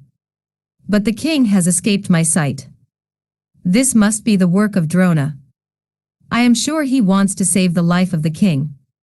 Or else the king Duryodhan will never run away from the battlefield. I must pursue him. Do not pay any attention to this army. Go in the direction where we can see the serpent banner. The chariot roared past Bhishma. He looked at Arjun and divined his intentions. He told the others, Arjun is pursuing the king like a lion its prey. We cannot let him vent his anger against the king now. He will kill him in no time. Let us not worry about the cows now. We must meet Arjun. Bhishma hurried to the help of the king. Arjun had reached the portion of the army which was leading the cattle away. He asked Uttar Kumar to proceed slowly. He said, let us first release the cows. He fought with the soldiers who were guarding the cows. They were overpowered by the terrible arrows which poured out of his bow in an unending stream. The guards were made to run away. With their tails raised, with their calves running with them in fear, the cows of Virat turned back and began to run in the southern direction. They were going towards the city. The cowherds were happy that the cows had been released. Arjun's chariot was going towards the king, who had 1/4 of the army to guard him. The veterans watched the maneuvers of Arjun. They prepared themselves to meet him and impede his progress. The phalanx was all broken up. Radheya, Bhishma and the others proceeded towards Arjun. Arjun tried his level best to avoid wounding his guru, Drona. He faced the brothers of Duryodhan. Fighting them all along, he reached the spot where Radheya was advancing towards him. Arjun said, Uttar Kumar, look. This man is Radheya. He has ever been my rival. He is a great archer. He is a disciple of Bhargav. He is a master of all the many divine Astras. He is unparalleled in valor and in skill. He is a great hero. Take me to him. Look, the king has returned. Look at the serpent banner advancing towards us. I am glad he is coming. I knew that Duryodhan will never be a coward and run away from the battlefield. He is also coming here. Bhishma, my dear grandfather, is coming towards us. He is bent on protecting the king. Bhishma is the greatest of the Kuru heroes. He has now become a soldier in the army of Duryodhan. Yes, they are all of them, every one of them, under the magnetism of Duryodhan. I want to fight with all of them. Take my chariot to the center of the field from where I can fight. The chariot advanced rapidly. Ashvatthama smiled at Radheya as if to say, let us see what you are going to do now. Your chance has come. He said, Radheya, look. Arjun is coming, eager to fight with you. For years you have been making the council hall resound with your talk about how you will kill Arjun. He is now here, roaring like a lion in the arena. Let us see you fight. If you are beaten, you can go back to the council hall at Hastinapur and confer with the crooked-minded Shakuni about some other shady trick to banish the Pandavas once again. Radheya's eyes spat fire. He said, please do not keep on taunting me. I am not afraid of Arjun. I have never been afraid. I am not afraid of even Krishn. You can see how I can fight. I will show you. Arjun advanced with a smile on his face. Duryodhan had reached the center of the field. He was ready to fight. Arjun was surrounded on all sides by the great heroes of the Kaurav army. Bhishma, Drona, Kripa, Ashvatthama, Duryodhan, Radheya, Shakuni and Vikarna. It was a terrible fight. They all fought with him, all together and one by one. Arjun was undaunted. He was bent on fighting with Radheya. He concentrated on him. Arjun singled out Radheya. The fight was wonderful. All the others stood spellbound as they watched the duel. Both were great archers. Both vied with each other in valor and in skill. Arjun was as angry as the heavens when they rained destruction on the earth. He said, come, Radheya. Let us now settle some old scores. You have taken an oath that you will kill me, and I have sworn that I will kill you. Let us see who is to win and keep his word. I have heard you talk. I have heard you say that there is no one to equal you in skill and in bravery. The time has come when you will have to prove your statements. I will see how you are going to escape alive from me. Radheya laughed and said, I am just as keen, my dear Arjun, to fight with you and fight to a finish, a duel with you. I do not want to waste my time in empty talk. Come, let us fight. They fought for a long time. The arrows of Radheya were so swift that their path could not be followed by the eye. They were sharp. They wounded Arjun and his horses and his charioteer too. Uttar Kumar stood his ground. The young prince had become a hero all on a sudden. So great was the influence of Arjun. His bravery was contagious.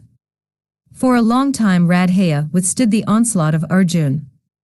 But finally he had to admit defeat. His forehead, his neck, his shoulders, his arms, his broad chest were all covered by the arrows of Arjun. Radheya had to give up fighting. He had to abandon the fighting and run away from the field. Arjun encountered Drona. Ashvatthama came to the help of his father when he found that Arjun was winning. Arjun was like a forest fire burning up everything that came in his path. Drona, Ashvatthama and Kripa were all defeated by Arjun. He was like some divine fighter. He looked like no ordinary mortal. Bhishma came to their help. Arjun defeated every one of them. He wanted to meet Duryodhan. He went in the direction where Duryodhan was stationed. The two encountered each other. The king was already disappointed at the way things were shaping. He found his army being scattered in all the four directions by Arjun. He opposed Arjun valiantly. But he could not fight for a long time. Arjun killed his horses and elephants. Duryodhan could not withstand this powerful cousin of his. He had to run away from the field. Arjun followed him with words which were sharper than his arrows. He said, "You have today abandoned your fame and your reputation on the field of battle. Is it right for a kshatriya to be such a coward? Are you so fond of this life of yours that you are prepared to lose your name in exchange for it? What is life, after all? A few moments. You are behaving like a coward. Death on the battlefield is more to be desired than such a life.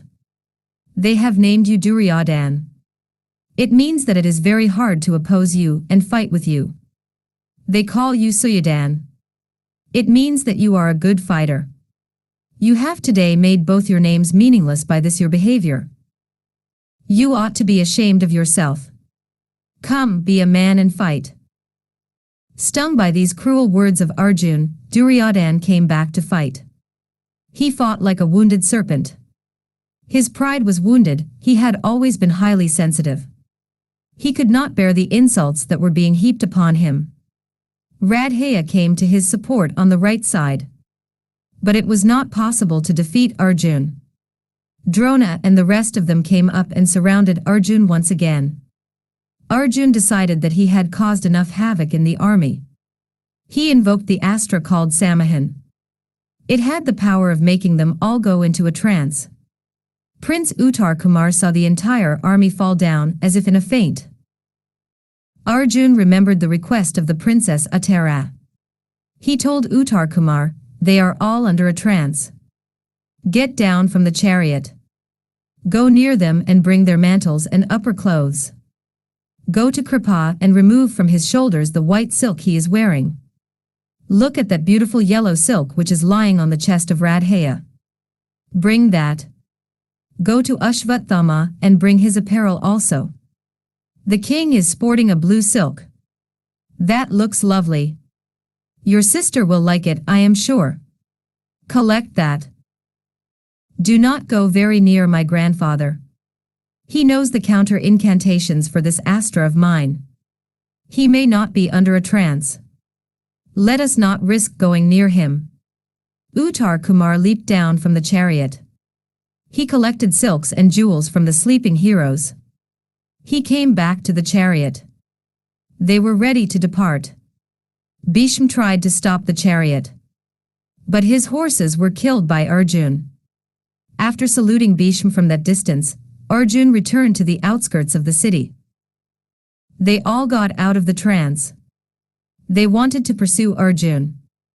But Bhishma laughed at them and said, "Do not be foolish. Admit that we have been defeated. Let us return to Hastinapur. I saw your dresses and your jewels being taken from you. That means that you have been stripped of your honor, a fitting revenge for what you did to them years back.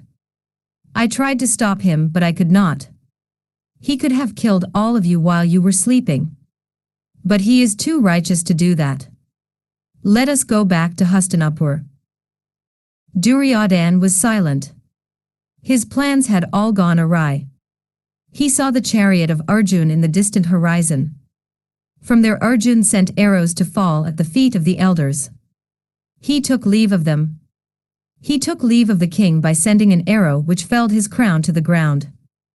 The chariot had gone beyond their sight. With a sigh of heartbreak, Duryodhan decided to return to Hastinapur. Arjun descended from the chariot. He said, "By the grace of God the cows have been saved. The enemies have been defeated. Send out a message to the city announcing your victory. I want to give you a word of warning. Do not let your father know now that the Pandavas are in his court. If he hears it suddenly, your father may not be able to stand the shock. Tell him that you fought with the Kaurav army, and that you rescued the cows which had been captured by them." Uttar Kumar said, "But that is impossible. The days of my bragging are over. I cannot take credit for something I did not do." Arjun said, "Say so for the time being. When the proper time comes you can tell him the truth." They proceeded towards the Sami tree. The lion banner was placed on the chariot and the ape banner removed. The great Gandiv was tenderly wrapped up and placed with the other weapons. The two proceeded towards the city. Uttar Kumar was now sitting in the chariot and Arjun was driving it. His hair, which had been bound up with a cloth during the fight, was once again hanging down his back in a plait. 20. Yudhishthir's blood. King Virat entered the city in triumph after the Trigardas had been defeated. He had rescued the cows. He was received by the citizens with great pomp and splendor. He entered the city surrounded by the Pandavas. At the palace he was received by the queen and his daughter. The Princess Uttara told him about the invasion of the Kaurav army, and about the young Prince Uttar Kumar going to fight with them single-handed. The king was unhappy at this calamity which had befallen him. He was told that Brahmala was the charioteer of the prince. He was sunk in the depths of despair. He said, "What can my child do? The great Kaurav heroes are there. Bhishma, Drona, Kripa and the invincible Radheya have all come to attack us. What can my son do? Let me collect my army immediately and go to help my son." I thought that all danger had been averted when Susharma had been defeated. I did not bargain for this new danger. I must collect my army at a moment's notice. He was giving instructions to his ministers and his brothers to make arrangements for a second campaign. Then spoke Yudhishthir, "Do not give way to despair. Having heard that Brahmanala is the charioteer to your son, I am not worried, not in the least. Your son will be able to vanquish even Indra or Yama if Brahmanala is his charioteer. I know Brahmanala and her greatness. Please compose yourself, my king. Please wait for news from the battlefront. I assure you that you will soon hear about the success of your son." Hearing the words of Yudhishthir, for whom he had very great respect, the king agreed to be silent. He had to be patient. His heart was heavy with grief. But he agreed to wait for news from Uttar Kumar. A few hours of agony passed. Then came some cowherds to the presence of the king. They said, "My lord, we have come from the neighborhood of the battlefield. We saw the prince's chariot being driven by Brahmanala." Seeing us, the chariot stopped. Brahmanala said, "Go at once to the city and announce that the prince has routed the enemies, that he has rescued the cows, that the city should prepare herself to receive him with honor. The prince is coming to the city after having rescued the cattle from the Kauravas. He has defeated them all in single combat." The cowherds were so excited that they repeated themselves again and again. Yudhishthir smiled at the message and said, "It is fortunate that success has wooed the king and his son." He added, "But I am not surprised at this. I knew that the prince was sure to win since Brahmanala is his charioteer. The charioteer of Indra, by name Matali, and even Krishn, the greatest of all charioteers, will pale into insignificance in front of this Brahmanala." The king was delirious with joy. He gave orders for the city to be decorated. He wanted the city to welcome his son in a glorious manner. His orders were all carried out. The king was happy. The palace was a garden of happiness. The king and Yudhishthir were sitting together. The king's eyes fell on Sarandri, who was standing at a distance attending to the decorations in the hall. He called out to her, "Sarandri, go and bring the dice. I am so happy. I want to play now." Yudhishthir said, "If I may offer my advice, please do not play. Please do not let us play now. The wise forbid the game when the mind is not normal." The king said, "But that is absurd. We are not playing the game using any stakes, we are just trying to while away the time. There is no harm in the game if it is played now. Come, let us play." Yudhishthir said, "No, my lord. This game is a terrible thing. I know why Yudhishthir lost his kingdom, and his brothers and his wife too, as stakes in this game of dice. The game of dice robs a man of sane thinking. If Yudhishthir had been in a normal frame of mind, he would never have been so foolish. The game goes to the head like wine. It makes a man do the worst things imaginable. You are excited. I am afraid for you. Please do not let us play." But the king was very keen on playing. So Yudhishthir had to agree. The game began. Virat's mind was full of the victory of his son. Yudhishthir too was just as excited as the king. The success of Arjun thrilled him. The king said, "I am proud of my son's achievement. To think that he has fought with all the heroes on the side of the Kauravas makes me so happy and excited. I am indeed proud of my son. He has done a great thing. He has achieved the impossible." Yudhishthir said, "Yes, it is your good fortune that Brihanila was there to hold the reins of your son's horses. That was why the prince was able to win." The king did not like the words of Yudhishthir. He became very angry.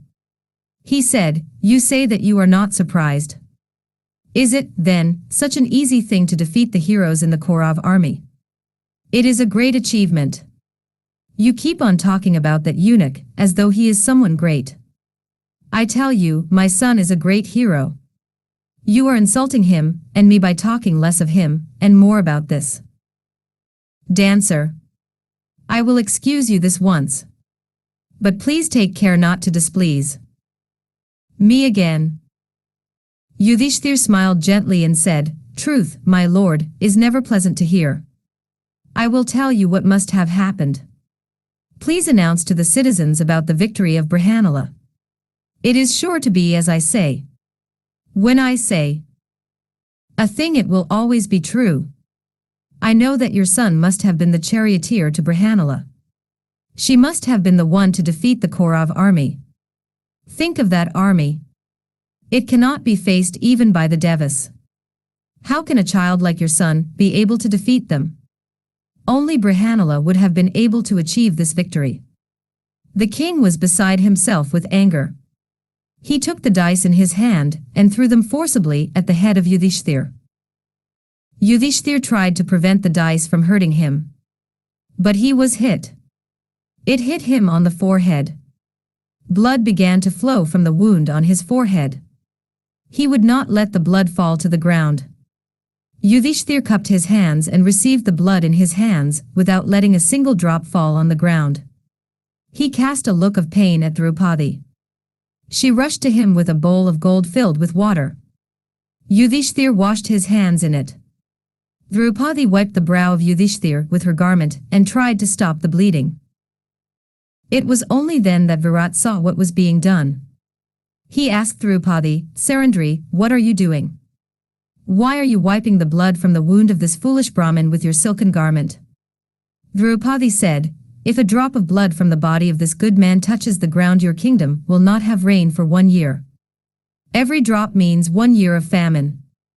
If this blood falls on the ground, you will be killed by one who has sworn to do it. To save you and your kingdom, I am preventing this precious blood from flowing." Virat did not attach any importance to the words of Draupadi. He was still angry with Yudhishthir for his words. A messenger entered the hall. He said, "The prince is now in the city. He has reached the gates of the palace. He is even now entering the apartments of the king with his companion Brihanila." Yudhishthir spoke to the messenger in secret. He said, "Please see to it that they do not enter the hall together. Allow the prince to come now. Keep Brihanila back. Let her enter after a little while. I am saying this for the good of your king. His very life depends on your doing what I ask you to do. Please see that Brihanila does not enter along with the prince." The Prince Uttar Kumar entered the hall. He was embraced warmly by his father. Uttar Kumar looked beyond him and saw the face of Yudhishthir covered with blood. His heart stopped beating. He was horrified at the sight. He said, Who has done this cowardly act towards the noblest of men? Who has been indiscreet enough to tread on the tail of a cobra? Who has committed this dastardly crime? The king smiled and said, I hit him with the dice. He annoyed me by praising your charioteer and belittling your prowess. So I hit him. The prince said, Father, you do not know what you have done. Please ask his pardon, nay his forgiveness, immediately. Please do not invite the curse of God on yourself. The king was puzzled by the words of his son. His anger against Yudhishthir, however, had vanished as soon as he saw his son. He went to Yudhishthir and asked him to pardon him. The blood had now stopped flowing, thanks to the efforts of Draupadi. Yudhishthir said, I was not angry with you at all. I was worried about your welfare. I did not want this blood of mine to fall on the ground. If it had, you would have been killed at once. But I have averted the calamity. Nothing can happen now. The king could not make out anything of the words of all of them. Brihanala entered the hall. The king was praising the prowess of his son. The poor prince did not dare to look up and meet the eyes of Arjun. He said, Father, I was aided by a divine person. I could not have won but for his help. He defeated them all single-handed. Uttar Kumar related to him all that had happened on the battlefield. Without mentioning the name of Arjun, he spoke about his valor. The king was amazed to hear about this divine being. He said, I want to meet this person. I must thank him. I will give him all that I have. I will give my daughter to him. Bring him to me. Uttar Kumar said, he vanished from my sight. He may appear tomorrow or the day after. The king thanked Brihanala formally for having driven the chariot for his son. Arjun left his presence and went to the apartments of the princess. He gave her the silks and jewels which he had brought for her. All the while Arjun was intrigued by the behavior of Yudhishthir. When Uttar Kumar was relating to Virat the events that took place on the battlefield, Arjun had tried to see how Yudhishthir would take it. He tried to catch his eye. But the eldest Pandav had been keeping his face averted. He would not turn his face in the direction of Arjun. This was causing him a lot of unhappiness. Arjun thought of winning a smile of sly mischief from his brother. He could not rest until he knew the real reason for his behavior. Arjun went to Bheem and asked him, Why is Yudhishthir different? He does not look at me with affection as he used to. Is he angry with me because I fought with the Kauravas? I had to. Bheem said, I cannot explain it. Come, we will go to our brother and ask him. Together they went to Yudhishthir. He saw them and embraced Arjun warmly. They looked at the wound on his forehead and looked at him questioningly. Yudhishthir said, Do not think about it now. The king hit me with the dice. He told them everything. He continued, I was hurt badly. Arjun, I did not want you to see it when you entered the hall. That was why I kept my face averted. Bheem was very angry. He said, If only you had shown your anger against this Virat, he would have been dead long ago. Without knowing who you are, he has insulted you. I cannot bear this. We must punish him. Arjun said, My lord, your patience has been your undoing all these years. I will kill this man and all his relations. We will then kill all the Kauravas. I am not pleased with your patience. I am going to kill Virat. Bheem said, Arjun is right. We will destroy the Matsyas with their relations and their friends. It is because of the spineless behavior of Virat that Draupadi was harassed by Kichik. Let us become lords of Matsya first. We can then become lords of the world. Yudhishthir said, Compose yourselves.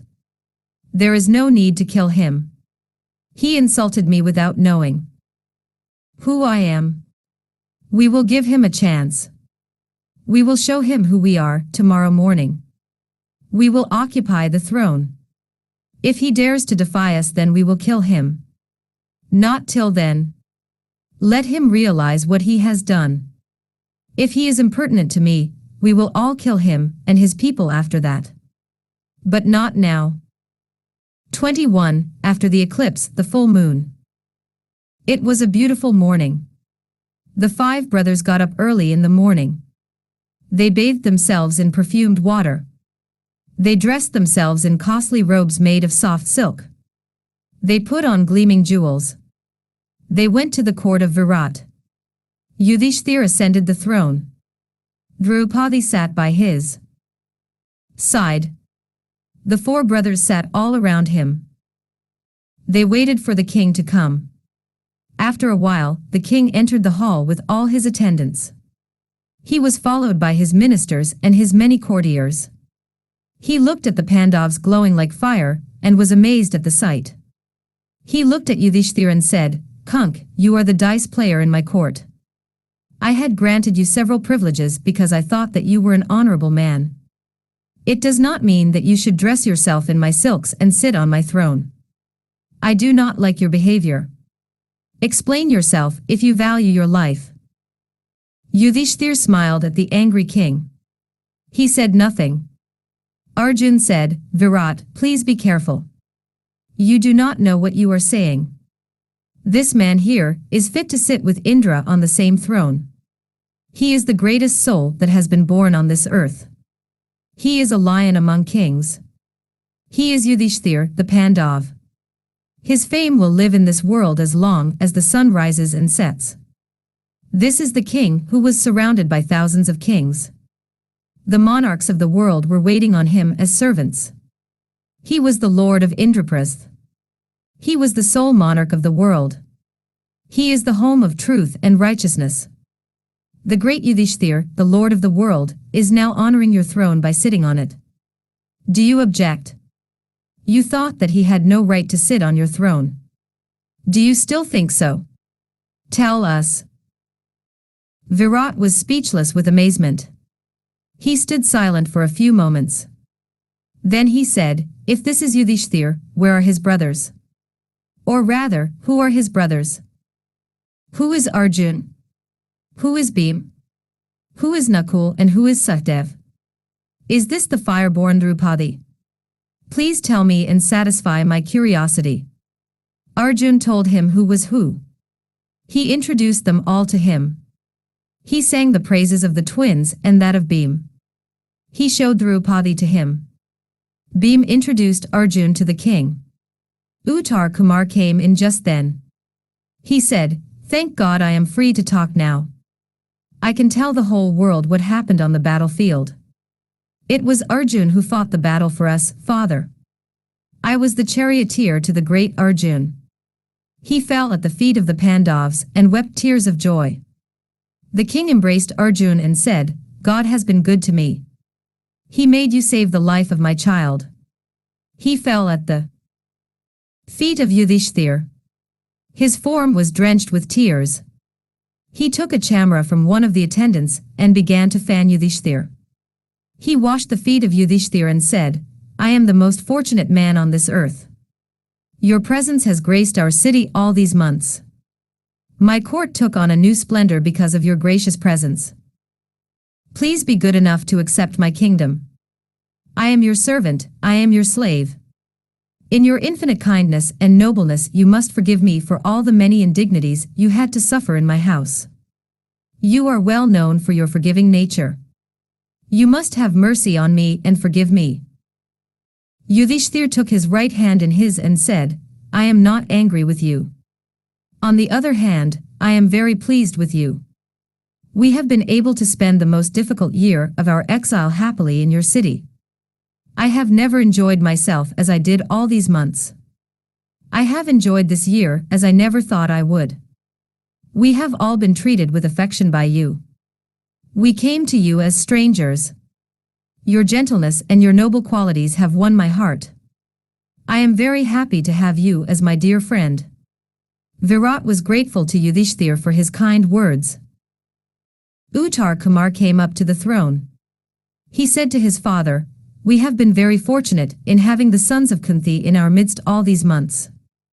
They have been honored by you now. But I have a suggestion.